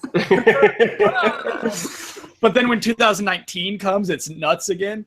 Yeah, just double the games. It is worse. So much worse. But like, can you imagine? Like, you have this whole year off, and so the games that you get that following year are just incredible. Yeah, You know, because there's no pressure to. I don't know. it's a fantasy. It is a fantasy. I want this. I'd to love to happen. catch up on all the Dragon Quest games. Ooh, good pick. Good A pick. few of those that I've really played. Yeah. So we could end, yep, for sure. Fantasy Star, I've never really gotten into. Oh, blood! I would want to do that with you. That'd be so much fun. Going through Fantasy Star 1. Gotta start the old ones. Yep. Mhm. 1 through 4. I like this question a lot. Lance asks, "What is your favorite thing to have for breakfast?" Einstein's Egg bagels. sandwich. Yeah, egg Favorite sandwich. thing. I Favorite. have a whole wheat bagel from Vaughn's and a organic iced green tea. Bacon, sunny side up eggs, and a side of hash browns. Doesn't Oh get yeah, any French better toast than if that. it's the weekend. Yeah. Weekend. I really like omelets. Yeah, I love all blood. So into omelets. I haven't had lunch yet. Really hungry. Yeah, I'm a big Eggs Benedict fan, but probably French toast. Is the way French to go. toast. Breakfast food is the best food. It's so good. I love All French over toast. that. The other thing I like that can go either. It's great because it can go either breakfast or dinner. Is chicken fried steak. Chicken Go to a fried diner, steak? get one of What's those. that? Hmm? What is that? It's like a breaded. Love Steak. chicken fried steak. Yeah, That's yeah. pretty cool. Oh, It's man. like a Wiener Schnitzel? It's Yeah, southern. it's kind of like a schnitzel. Okay. Interesting. How German of you. Bagels. Everything bagel, onion bagel, or Asiago bagel with regular cream cheese and toasted. Nice. Toast. Toast with jam or toast with cinnamon. Whoa. Hubert, what's your favorite thing to eat for breakfast? Hubert kicked us off. Yeah, if Oh, we're did getting he? nuts, like pancakes, but just Oh, yeah, we're getting nuts here. We're getting nuts here. yeah. If we're getting nuts, pancakes, that's great. Yeah. Okay. Yeah, like pancakes then with like Every day's eggs, brunch. bacon, sausage, OJ coffee, water, all of it. My Water. favorite thing is the triple threat. You get coffee, water, and orange juice. I love it. All right, our next question comes in from Andreas. He says, on gaming forums, Do you guys want to go get breakfast? Yeah. Now? After this? our next question comes in from Andreas. He says, on gaming forums, the topic of games curation has come up when some people expressed that there are too many games or some really bad looking indie games have been mocked for being featured on PSN. What do the allies think? Should everybody get their spot at making a game and the decision of what to buy should be left to the consumer? Or do you advocate harsher gatekeeping for the various platforms? Hmm. So I I'm not did, an really sure I episode, understand every element of this question. I did an episode of Final Bossman a while ago about the Wii U shop, which sucks big Oh. time. Yeah. Because they let some things slip on there that absolutely shouldn't have been on there. Well, like Frederick, where they're swearing at kids in a game that's rated E for everyone. But I've kind of flopped on this. I do think that it's not a bad thing for bad games to be on sale. I don't think it's bad for Life of Black Tiger to be on sale on PSN. Right. I'm actually not against it. It's tricky because you could easily buy that game, feel cheated, and then you spent that money. But just be smart. You know what I mean? Anybody who's just buying a game based off of screenshots and box art, you're taking a risk. I love to take that risk personally. So just be responsible. I don't think it's on Sony to say no to bad games, and I don't think it's on Sony to also push the bad games off the site. You know what I mean? I'm cool with it. I'm way cool with it. Bad games. Also, it's a slippery slope too, because it gets into subjectivity again, where it's like, okay, so somebody thinks that this game is garbage, but that might be somebody else's favorite game. So it's like, Right. who are you to say, So maybe just have a good search system on your store. And I like the Steam refund design, kind of it has its flaws, but I wish PSN had that sort of a thing too, where it's like, if you got totally destroyed and you're like, oh my God, and I've only played it for 2 minutes, it'd be nice to get a refund. But I agree with Kyle. I think it's easier than ever to be a smart consumer because you go on Steam, for example, you have usually a Metacritic pointing if you want professional reviews. You have tons and tons of user reviews. With Twitch and YouTube, it's almost impossible to not watch ample video of a game. I feel like you have so many resources, plus you have the refund thing on Steam specifically. I don't know. I think sometimes people just get mad. Like they don't ever buy a game, but they're just like mad that the bad game exists. And it's like you're not buying it, you're not playing it. Why are you so mad about it? I don't Sure. That extends to just about every aspect of society, man.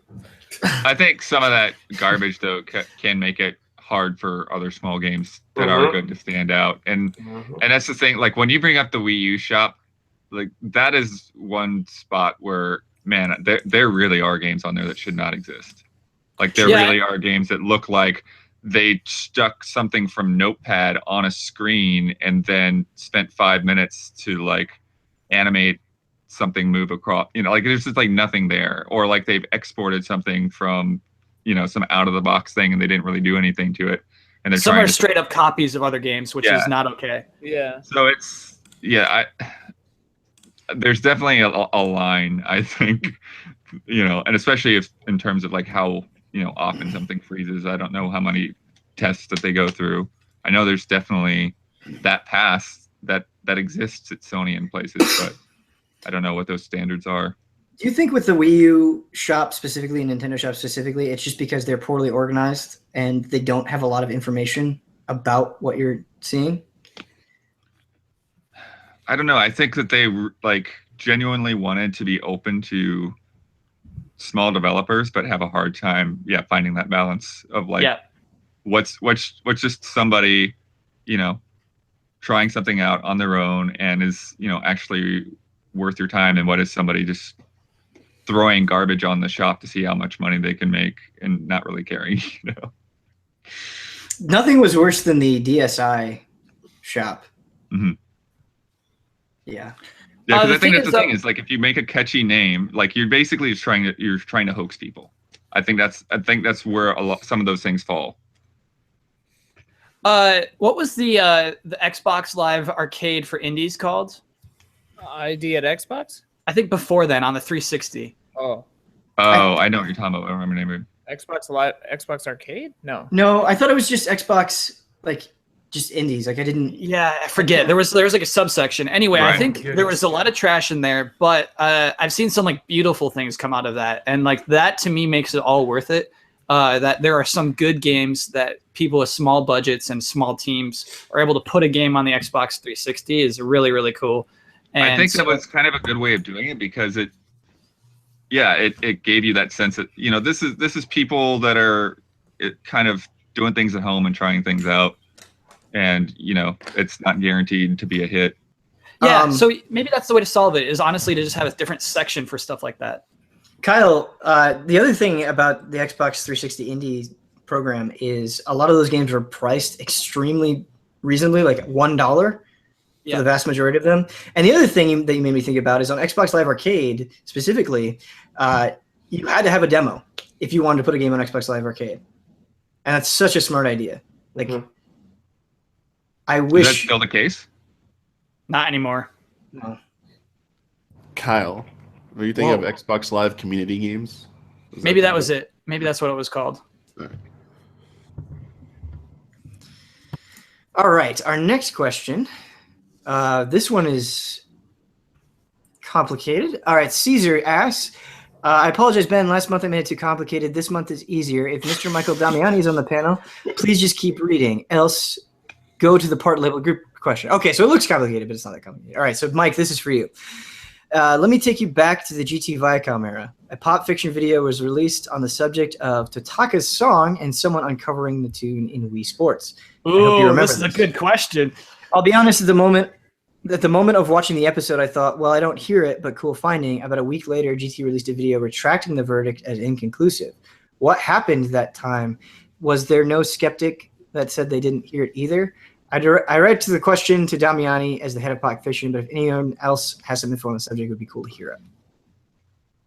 Yeah, sure. The update, I thought, explained why we were duped.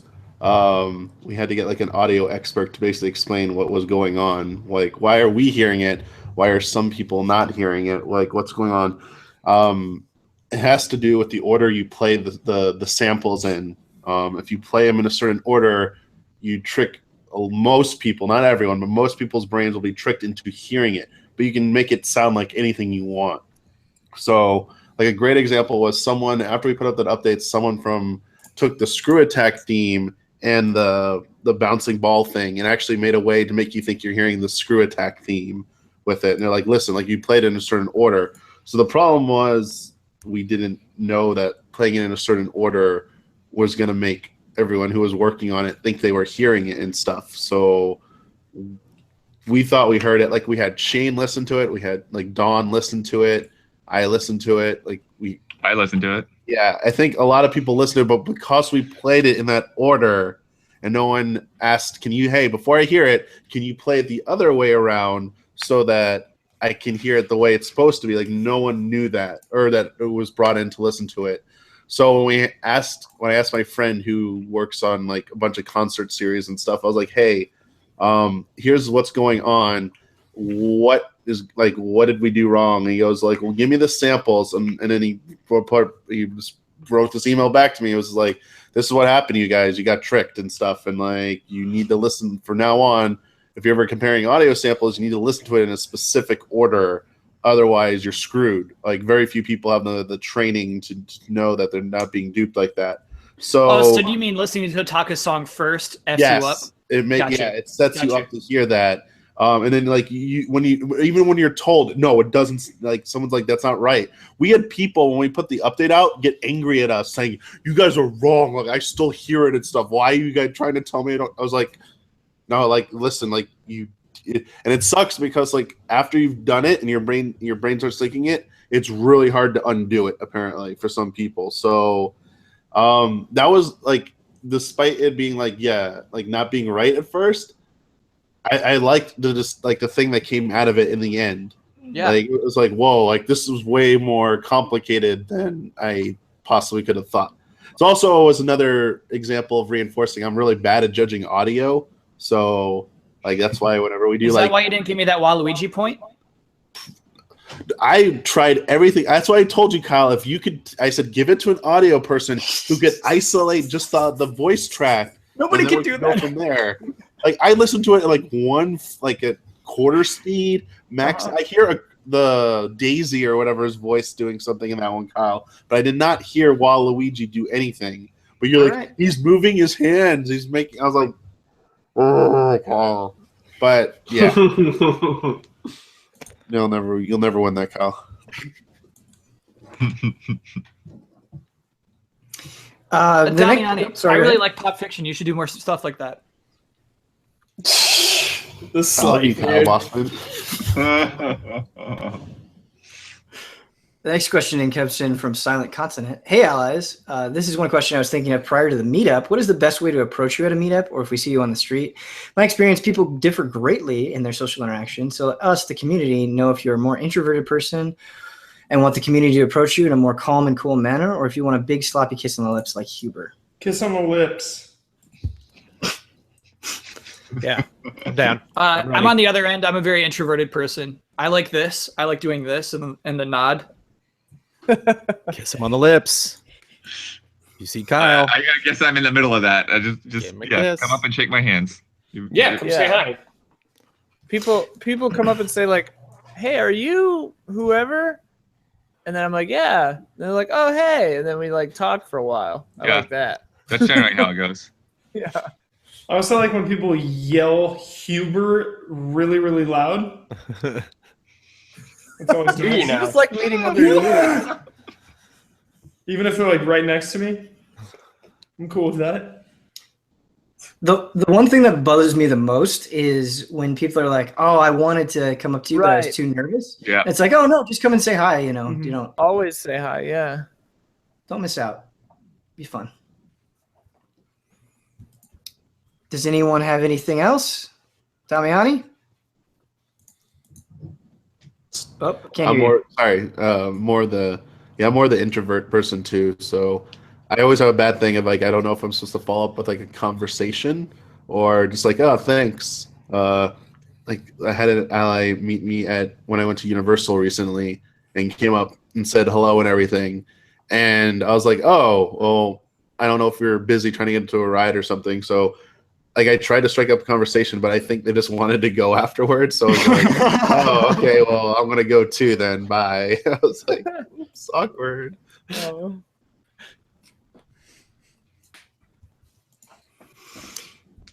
Our next question comes in from Brogan.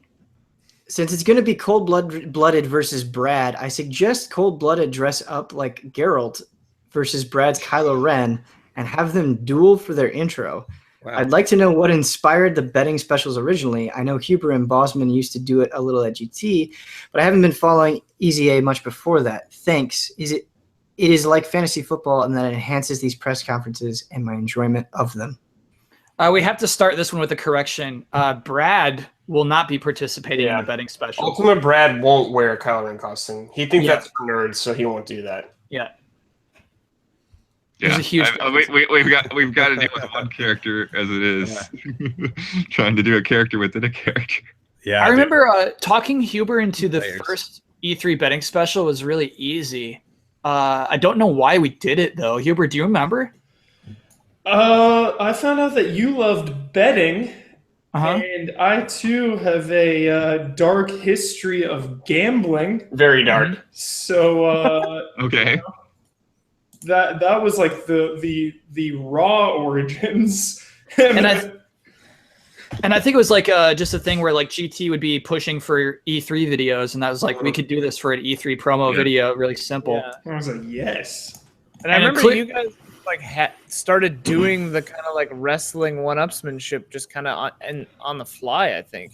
That was Yeah. on Huber, right? The wrestling stuff. No, but like just doing like that, yeah. way back in GT, like Kyle and Huber would like When the sun rises over Tokyo. yeah, when the sun rises over Tokyo, you just started like yelling stuff at each other, and that's how that all started. Because it started off low key. Yeah, the first Yeah. betting special isn't like that at all. It's very guerrilla. We're running around the office because we didn't Yeah. have like a huge support for it. But yeah. No, that's funny. Yeah, so I would say the wrestling stuff was pretty organic to where we are now, which is off the wall insane. But it started off from a genuine love of placing bets and I always think it's really super interesting in football pre-shows where at the end of the football pre-show, everybody on the panel has to pick who they think will win that day. They have to put their expertise on the line, and I love that. And I think that adds stakes to things, and that's why I like betting on our stuff so much. Yeah. Oh, man. Those dioramas. 48 hours. Yeah, oh my God. Better get to work, boys. I just looked up Dino Crisis on Amazon right now. I think it's a PS1 classic you can download on PS3. Nice. Oh yeah. Our next question comes in from Rick. After the Easy Alex succeeded twice in helping Nintendo build their brand with a Disney theme park, Disney decided to purchase Nintendo outright. Disney finds Nintendo to be their next big subsidiary after Marvel and Lucasfilm dominated the blockbuster movie scene. Nintendo will now be venturing into other media with the big bucks of the House of Mouse to back them while they continue delivering hit AAA quality games month after month for their newest console, the Nintendo Dream Master, which allows you to play video games while you sleep. For phase one of Nintendo's multimedia takeover, they will make one of each listed form of entertainment. Please help Nintendo choose the IP to pair with each one. A Disney XD animated series, a Broadway musical spectacular, a live-action Netflix series, a live-action film. So we have to pair Nintendo IP with each one of these things. I'm going to read through them one more time. I have the XD series already. Okay. Oh, wow. Okay. Hold on 1 second. Okay. The list one more time. Sure.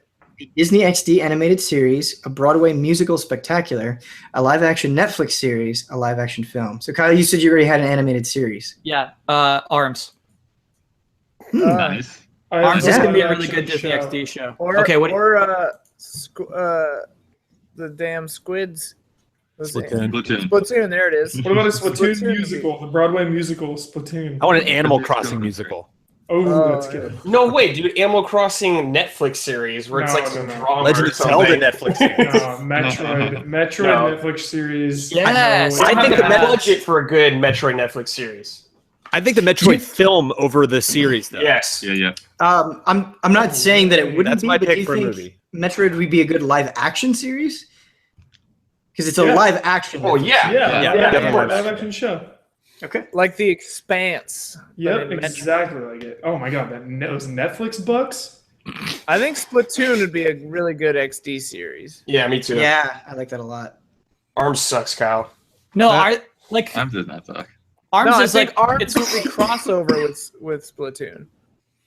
Like they would show up sometimes, and all the ink people would be like, "Why aren't you using ink? Why are you actually punching? This is weird." I love the character design in ARMS so much. I could see it being a great animated series. for the musical. I'd really like to submit Donkey Kong, Dude, not yes. Donkey Kong Country. I know I'd where like to this is coming. submit Donkey Kong, the arcade game, and go with an off-the-wall interpretation, like Lion King, basically, where it's not literal at all, but we really like try to find something else there. I think you could do something really cool with Donkey Kong. I agree. I would also like a Sin and Punishment musical. Sin. It would be the most absurd thing ever. Oh my god. It's a good idea, Ben. What about live action film? I want this to be a good answer. Zelda. Pokemon. We didn't Zelda and do Pokemon. Metroid as the film. We did Metroid as the series. What about Mario Party, where Mario is throwing a party? In live action. Live action. It's a Josh Gad as 2-hour Mario Party movie. Josh Gad is Mario. Oh my god. That's Or good. James Corden or whatever. Here's the thing, Jones. That's good casting. You just made Yeah. a really good movie, dude. Yeah. Whoops. And it's just called Mario Party. Yeah. It's just called Mario, and it's like House Party or Animal House or any of the. Yeah. Or like But- Clue. So, Yeah. Oh. Ian, would it be Mario hosting like a party that like anybody would host, like you having people over and it gets crazy, or would it actually be Mario Party like mimicking the board game style that you see in the games? Maybe. I mean, I like Blood's Clue idea where it starts as Mario just throwing a party, but then Bowser shows up and subjects them all to like these crazy. They have to do these tasks. It could get crazy. Mario Party and Saw. Put those together. And Yeah. I got something. Bowser. Want to play a game? Because Bowser's pissed that he wasn't invited. So like it turns out that the whole house is a replica house that Bowser built that's filled with all these crazy mini games that they have to Yes. and like Sign me up. the house is like Bowser like airlifts the house out and away with an airship, and then like they try to leave the house, but they're in the middle of like the ocean on this complex, so they can't escape.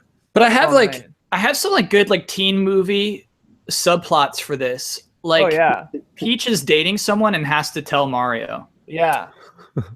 I think that's going to be really cool. Peach is dating Luigi, Luigi. but they're keeping it a secret from Mario, and they're in the house together. Yeah. So Oh man, this is dark, dude. when they're hosting the party, Yeah. a bunch of people are like not RSVPing, and so then they start inviting characters that they would never associate with otherwise. Like Dry Bones shows up. Birdo, yeah. Yeah, sure. And they're not happy about it, and so it creates some awkward moments Sure. during the party. This was really fun. Yeah. Rosalina's star baby goes missing at some point. Damiani, do you wanna weigh in on any of these categories? Live action series Netflix. I do Fire Emblem. Nice. Oh, that's so good. It's I like Game that of better than Thrones. Metroid, honestly. I think Metroid just You nailed gets a it. movie. Like I don't understand Yeah, why fair enough. there's not enough to that. The one thing I never say is like no live action Zelda ever, please. I'll do Zelda could be an anime or an animated feature. I actually think it should be a series rather than it be a I standalone. wouldn't necessarily want it to be anime in terms of art style, but I would love to see something that looks like that classic art, Yeah, I guess like that, but like I mean a Japanese studio or draw. something along the lines of like Nausicaa. So yeah, like a Ghibli animated Zelda would be amazing, but a real one, not the fan one that someone made a while ago that everyone geeked out over, and I was like, it looks. the IGN one?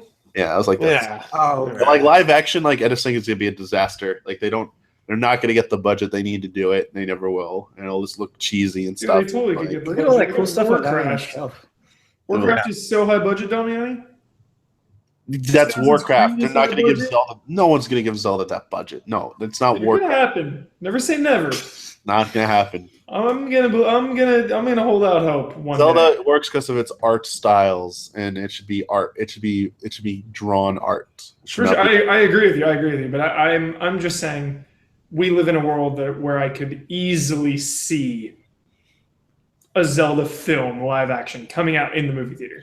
I could totally see it. Uncharted's getting a movie. Like it's Uncharted. it's a trend. Uncharted anime movie. How do you feel about Yeah. that? How do you feel about Uncharted anime. Damiani, I can see a Zelda animated series coming out, and then like I'm watching the first episode, so excited, and then I get to the credits, and it says executive producer Michael Damiani. Just out of nowhere, and like you never tell any of us. Special advisor Michael Donovan. Right. They should make Lore master. Yeah. the Wind Special Waker thanks, Michael be the Damiani. First one. They should do Wind Waker first. I think it would be the best one. Get the worst out of the way. Is that what you're saying? Yeah. No, for anime, it'd be great. It'd be really good. I'm just trolling. All right. Our next question comes in from Steven. Hello, wonderful people. Hi, Steven. I always like your positivity, Steven. What would it take to get Kyle Bossman to stream a full playthrough of a horror game? How about a charity drive, Resident Evil 7 VR for the kids? Do it for the kids, Kyle. You're right. For charity is a really good way to propose that, because I was going to say no, but you're right. Something like that is a positive way to make me do something I don't want to do. To like make good come out of it. Yeah. Somebody said yesterday you guys should really consider doing charity streams, and I really took that suggestion to heart. I think we absolutely should. I think we don't know how to. Tell us how, everybody. Right. I think Extra Life is pretty easy to get set up with, right? You know. Yeah. Sure. I mean, we but did yeah. it before at GT, so I'm sure we could figure it out. I feel self-conscious because sometimes I feel like I'm already a charity stream. So Wait, what do you mean? What does that mean? because we're always asking for money and stuff already. Yeah, I we say are. Sure. Feed us. So question, charity streams, would we do it individually or would we do it together as a group, or would it be a mix of Oh, you'd things? do that as a group for sure. Maybe not everybody, but a group. Yeah. Our next question comes in from Robert. Resident Evil 7 has a tie-in candle. I love this so much. Thank you, Robert. What other games would you like to see a themed scent tie-in with? I want everybody to answer this. A themed scent tie-in? Yeah. Yeah, there's a candle that smells like wood and rot And blood. and blood that you can Yeah, I was light. thinking Bloodborne would probably be a first. Yeah, I want a Neo candle that just smells like corpses or something. Red Dead Redemption 2. I want that smoky leather. Ooh, that's actually really good. Smells like the I want desert. I want that campfire. Yeah. Breath of the Wild smells like magic. and like boiling tomatoes or whatever. Like it smells like vegetables. Oh wow. Yeah, I mean, if you had smell-o-vision, then like Final Fantasy 15, you wouldn't be able to get through more than an hour of that game. You just have to keep going out to dinner. Yeah. Yeah, I was gonna say like Persona, where it smells like beef stew or whatever. That'd be good. I got two, both kind of for the same reason. Dragon Quest smells like a fireplace or a campfire, and then Animal Crossing just smells good. I got one. Just for you, smells good, huh?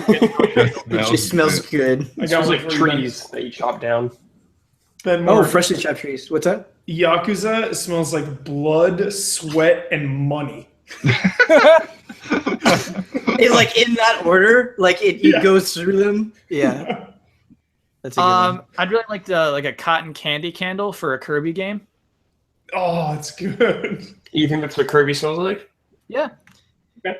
That's what Dreamland smells like. Dreamland, yeah. The Dreamland Sounds candle. like cotton candy. Yeah. Kyle, oh man, I love your love of Kirby, and I think it'd be awesome if you sat down with Sakurai and played a Kirby game for like an hour or something. I could hook him up. I'll give him a call. Help him out. All right then.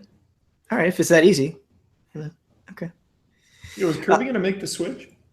Kirby's making a switch, Kirby's- Huber. Kirby will be he's on making the Switch, Switch. for sure. All right, what's the gimmick for the Kirby? That's the Switch game? bet. Is will it be like a triple deluxe where it's like a standard platforming Kirby game, or Yeah. will the first Switch one be a stupid gimmick game? The first It'll be one. both. So you're saying the stupid gimmick is coming no matter what? It's just Yeah. the order. Oh yeah, I mean definitely Kirby play. is always Like Kirby is the bunch of amorphous Kirbys blob of game in design your- at Nintendo. Yeah, I'm gonna say the first one will be the gimmicky one, and it'll use the Joy-Cons. Yeah. And that game will have HD Rumble. Yeah. Oh Of yeah. course. Shaking the Kirby's around in there, of course. I'd play it. Duh, Imagine like feeling like the star kind of go up and then land on the HD Rumble, like when What? you get a warp star. Oh, I just kind of want a straight up Kirby game.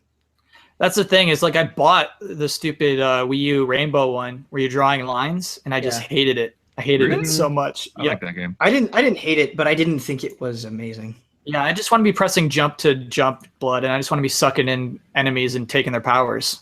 What was But I the don't think we'll get that kind of game. I mean, What was- maybe it does have a touchscreen, but what was the one before the newest 3DS one? there's so many, dude. Triple was- Deluxe and then Planet Robo Bobot. Wait, no, I think Deluxe. Rainbow Curse. I think Yeah. Rainbow Curse was anyway. It doesn't matter. Dude, Triple Deluxe, make the Switch. Triple Deluxe was great. Yes. I played through Triple Deluxe in like 2 sittings. It was awesome. Next question, Rebecca. Hey, lovelies. Last year, a friend and I enjoyed a jolly full playthrough of the PS2 Buffy game, Chaos Bleeds. This is awesome. And while it may not be a masterpiece, the nostalgia for both the game and the show growing up means we will always have a soft spot for it. Are there any licensed games you love, regardless of perceived objective quality? Minority Report for the Xbox. Jones, good pull, dude. Because you can That- there's a cheat where you can click the right thumbstick and it turns into slow-mo, and it had ragdoll physics and breakable windows. And so I would just like throw a dude, and then right as he would hit the window, I'd click the thumbstick and he'd go into slow-mo, and all the glass shards would fly. I was like, wow, this game is great. Instant fun. I love Hook on the Super Nintendo. That game rules. Wally multiplayer. Whoa. Consume the GT office for a week. What is it? What? Halo. What? You got to explain this. It was like Wally's multiplayer in the game. It was like it was like a shoot. It was basically Halo's multiplayer with Wally's character. I'm putting it up for the tournament. We're gonna vote on that for the next tournament. We were On going Xbox to ask you, like, 360? is this real? When was this? When does Wally shoot people and stuff? That's so cool. This is pretty good. I'm putting it up. That's awesome. That is awesome. GeForce, really good game. Oh, she's Yeah. so good. Surprisingly good. And Bad Boys Miami Takedown. Yes. Yeah, you got them easy. I really like Goof Troop on the Super Nintendo. Do you really love Goof Troop? I do. All right. Okay.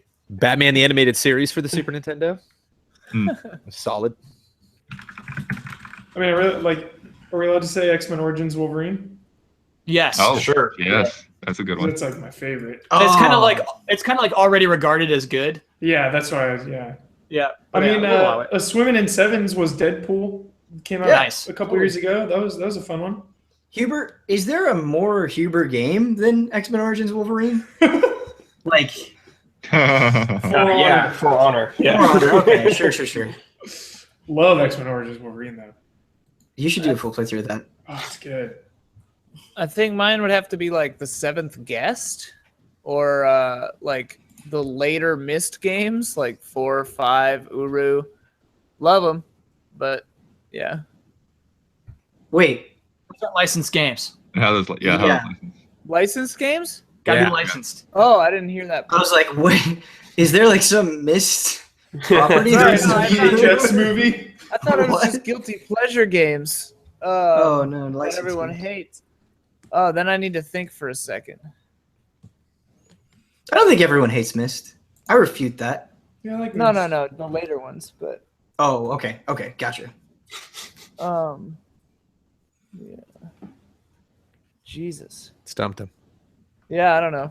Yeah, I've been Uh, pretty stumped too, and then people keep pull in ones that are like, oh, that's good. Oh, well, no, let's see. That's a good. Oh, game. Spider-Man 2. Spider-Man 2. That's cheating. That's cheating, Huber. Yeah, it's a good one. It's an actual Spider-Man 2 is game. well regarded. Yeah. Yeah. Sorry. That's why I was thinking like Simpsons hit my mind. Yeah. Oh, that It is. disappointment. Yeah. I know mine. Legitimate answer. The Chex game. Chex. Oh, Quest. Quest. Next quest. Oh my god, that game. That's a good answer. That is a good Chex, answer. dude. That game rules. All right, we are running out of time, and so maybe speed these up just a little bit. Lightning round.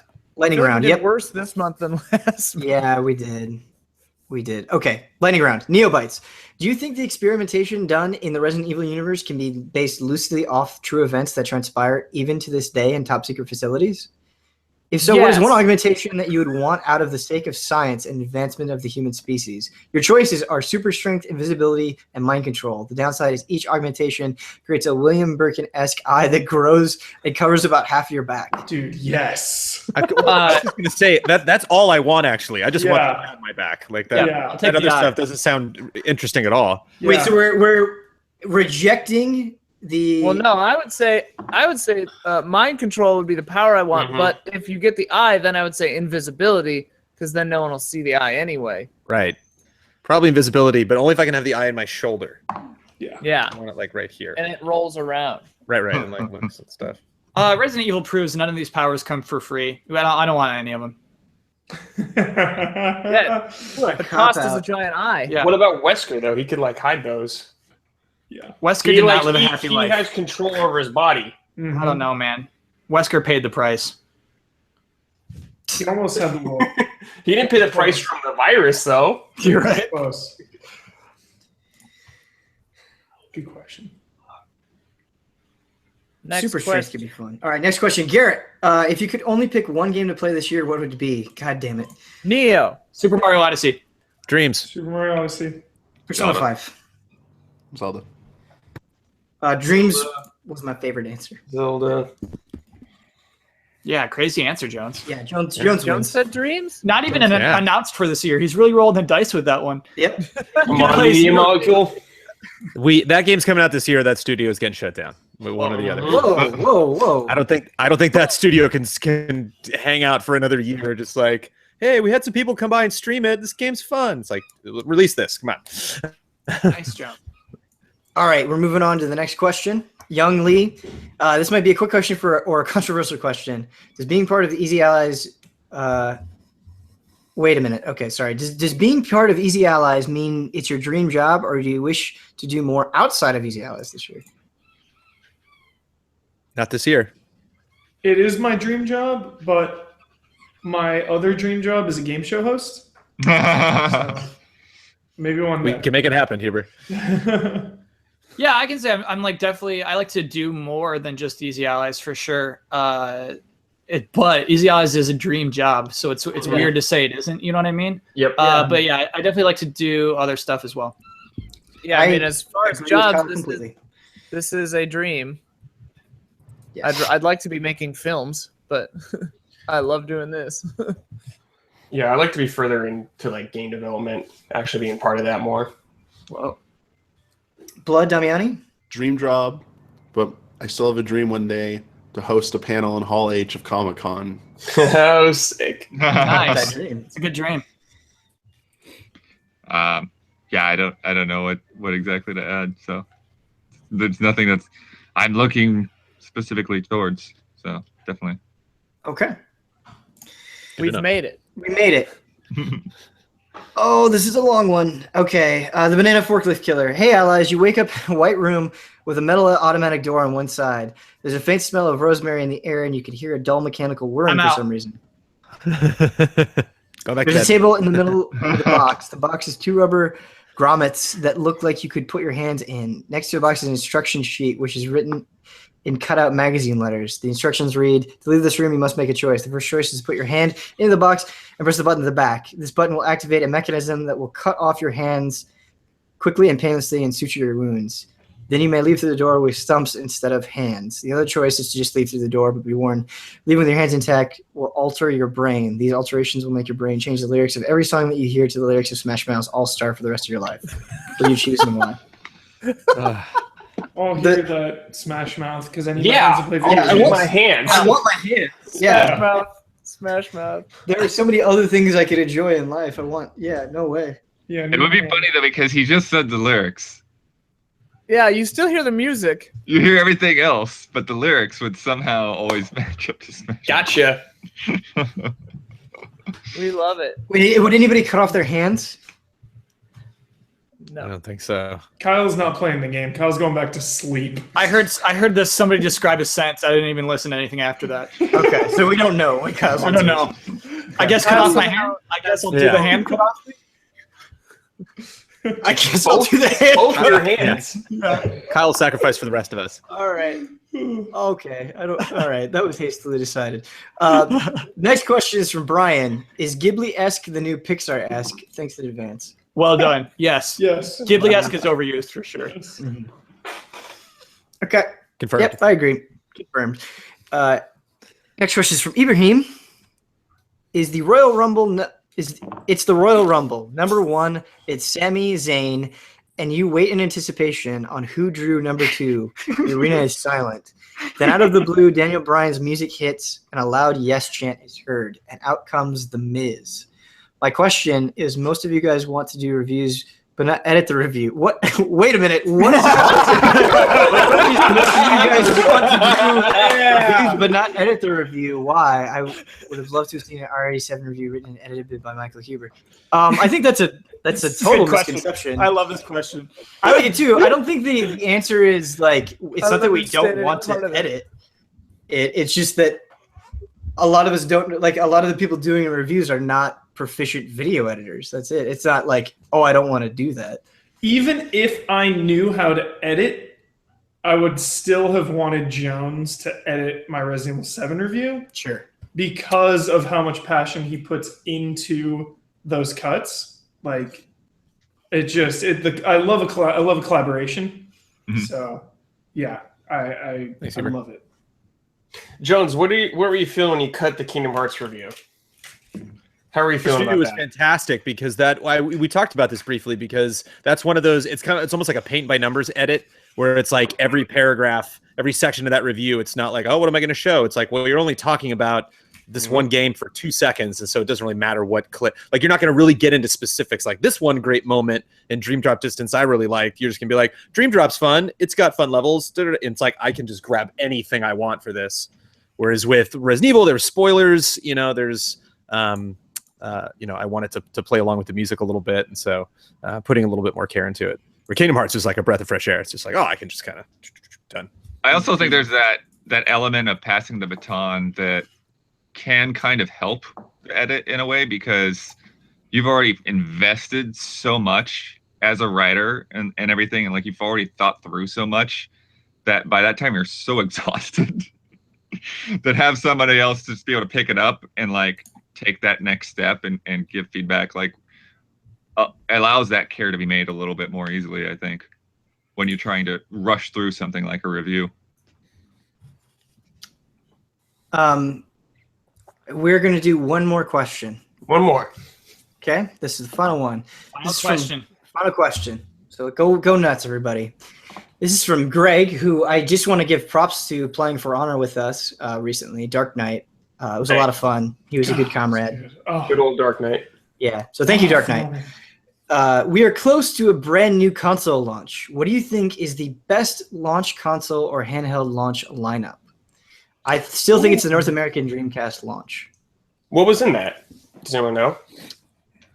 Sonic Adventure. Soul Calibur. Soul Calibur? Okay, that's solid. With Crazy Taxi launch? Crazy Taxi. Was Power Stone 1? I wonder if I have that document I did forever ago. That was personally the 64 for me. Okay, actually, hold on a second, guys. We're saying a lot of false information here.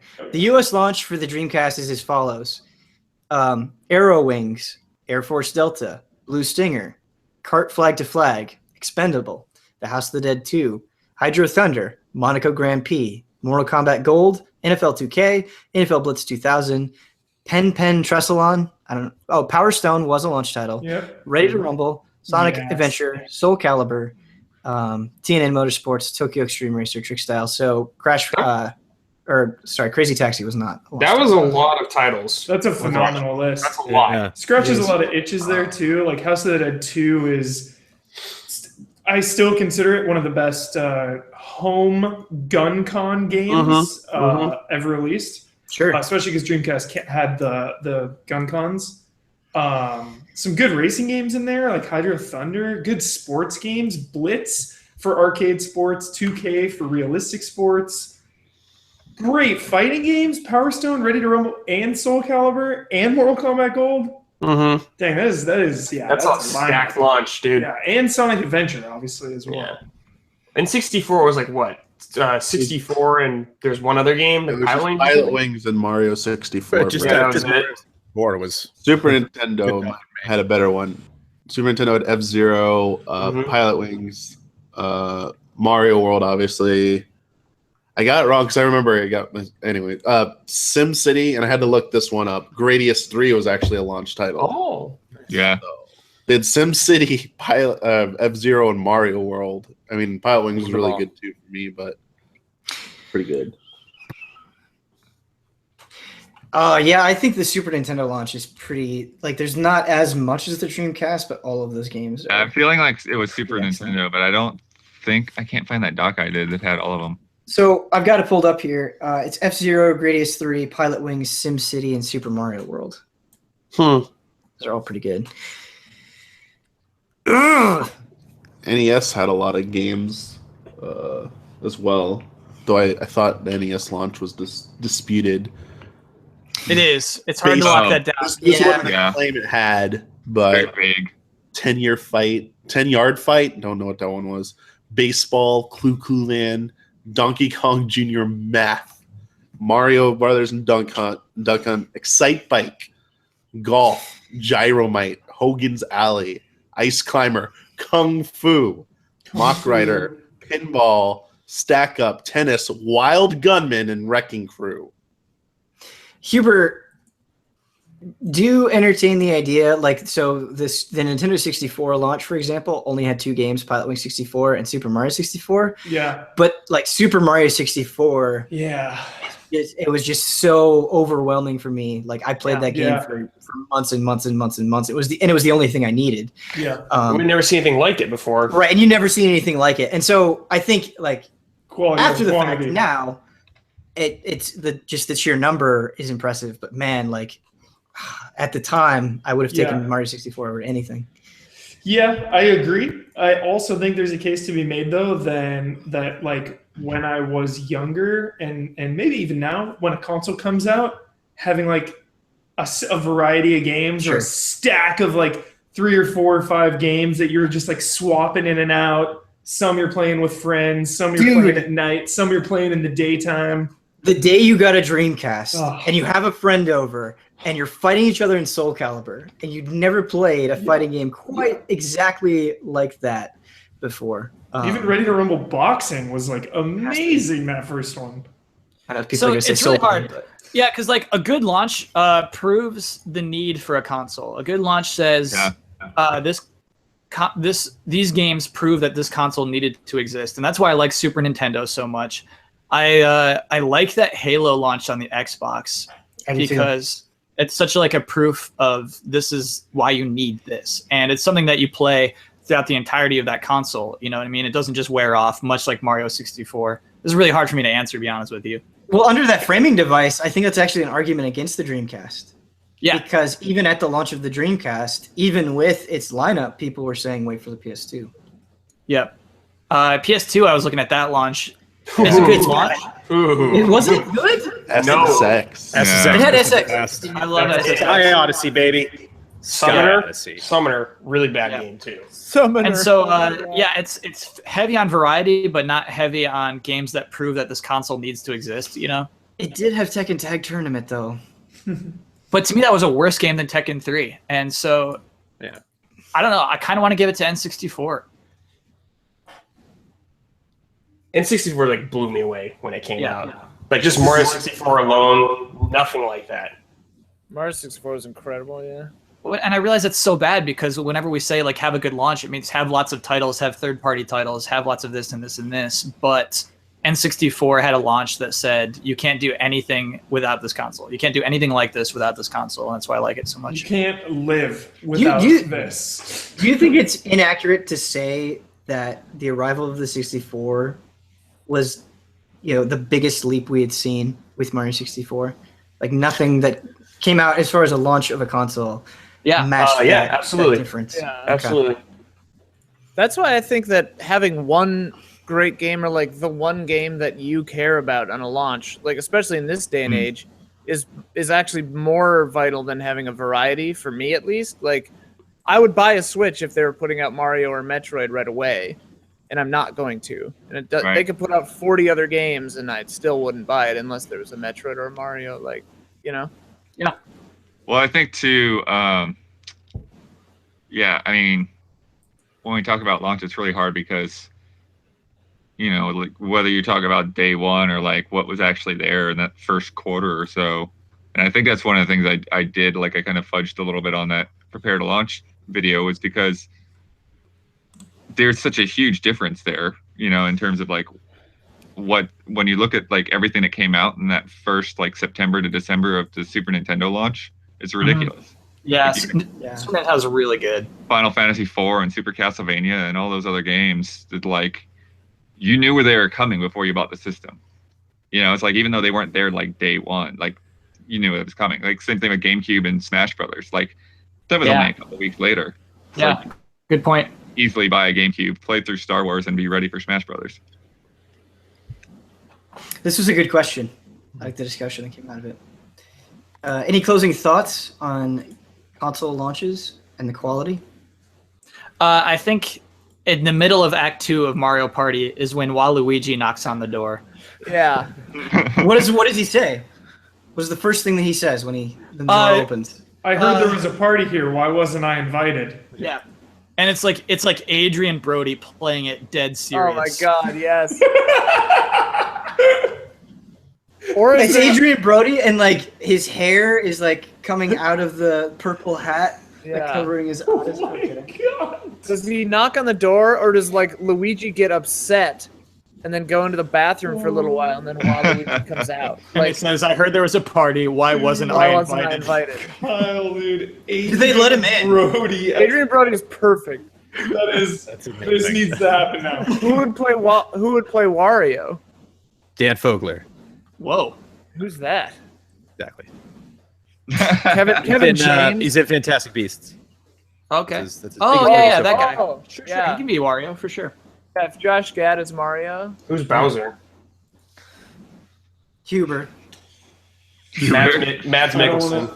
Yeah, No, it's Mads Mikkelsen. Mads Benedict Mikkelsen Cumberbatch. Oh Dolph my God. Lundgren. Mads Mikkelsen with like really intense prosthetics. I feel like he would just talk like Mads Mikkelsen though. Like Yeah, that's the point, dude. I know. That would be so amazing. Like he wouldn't try to do this. Rawr.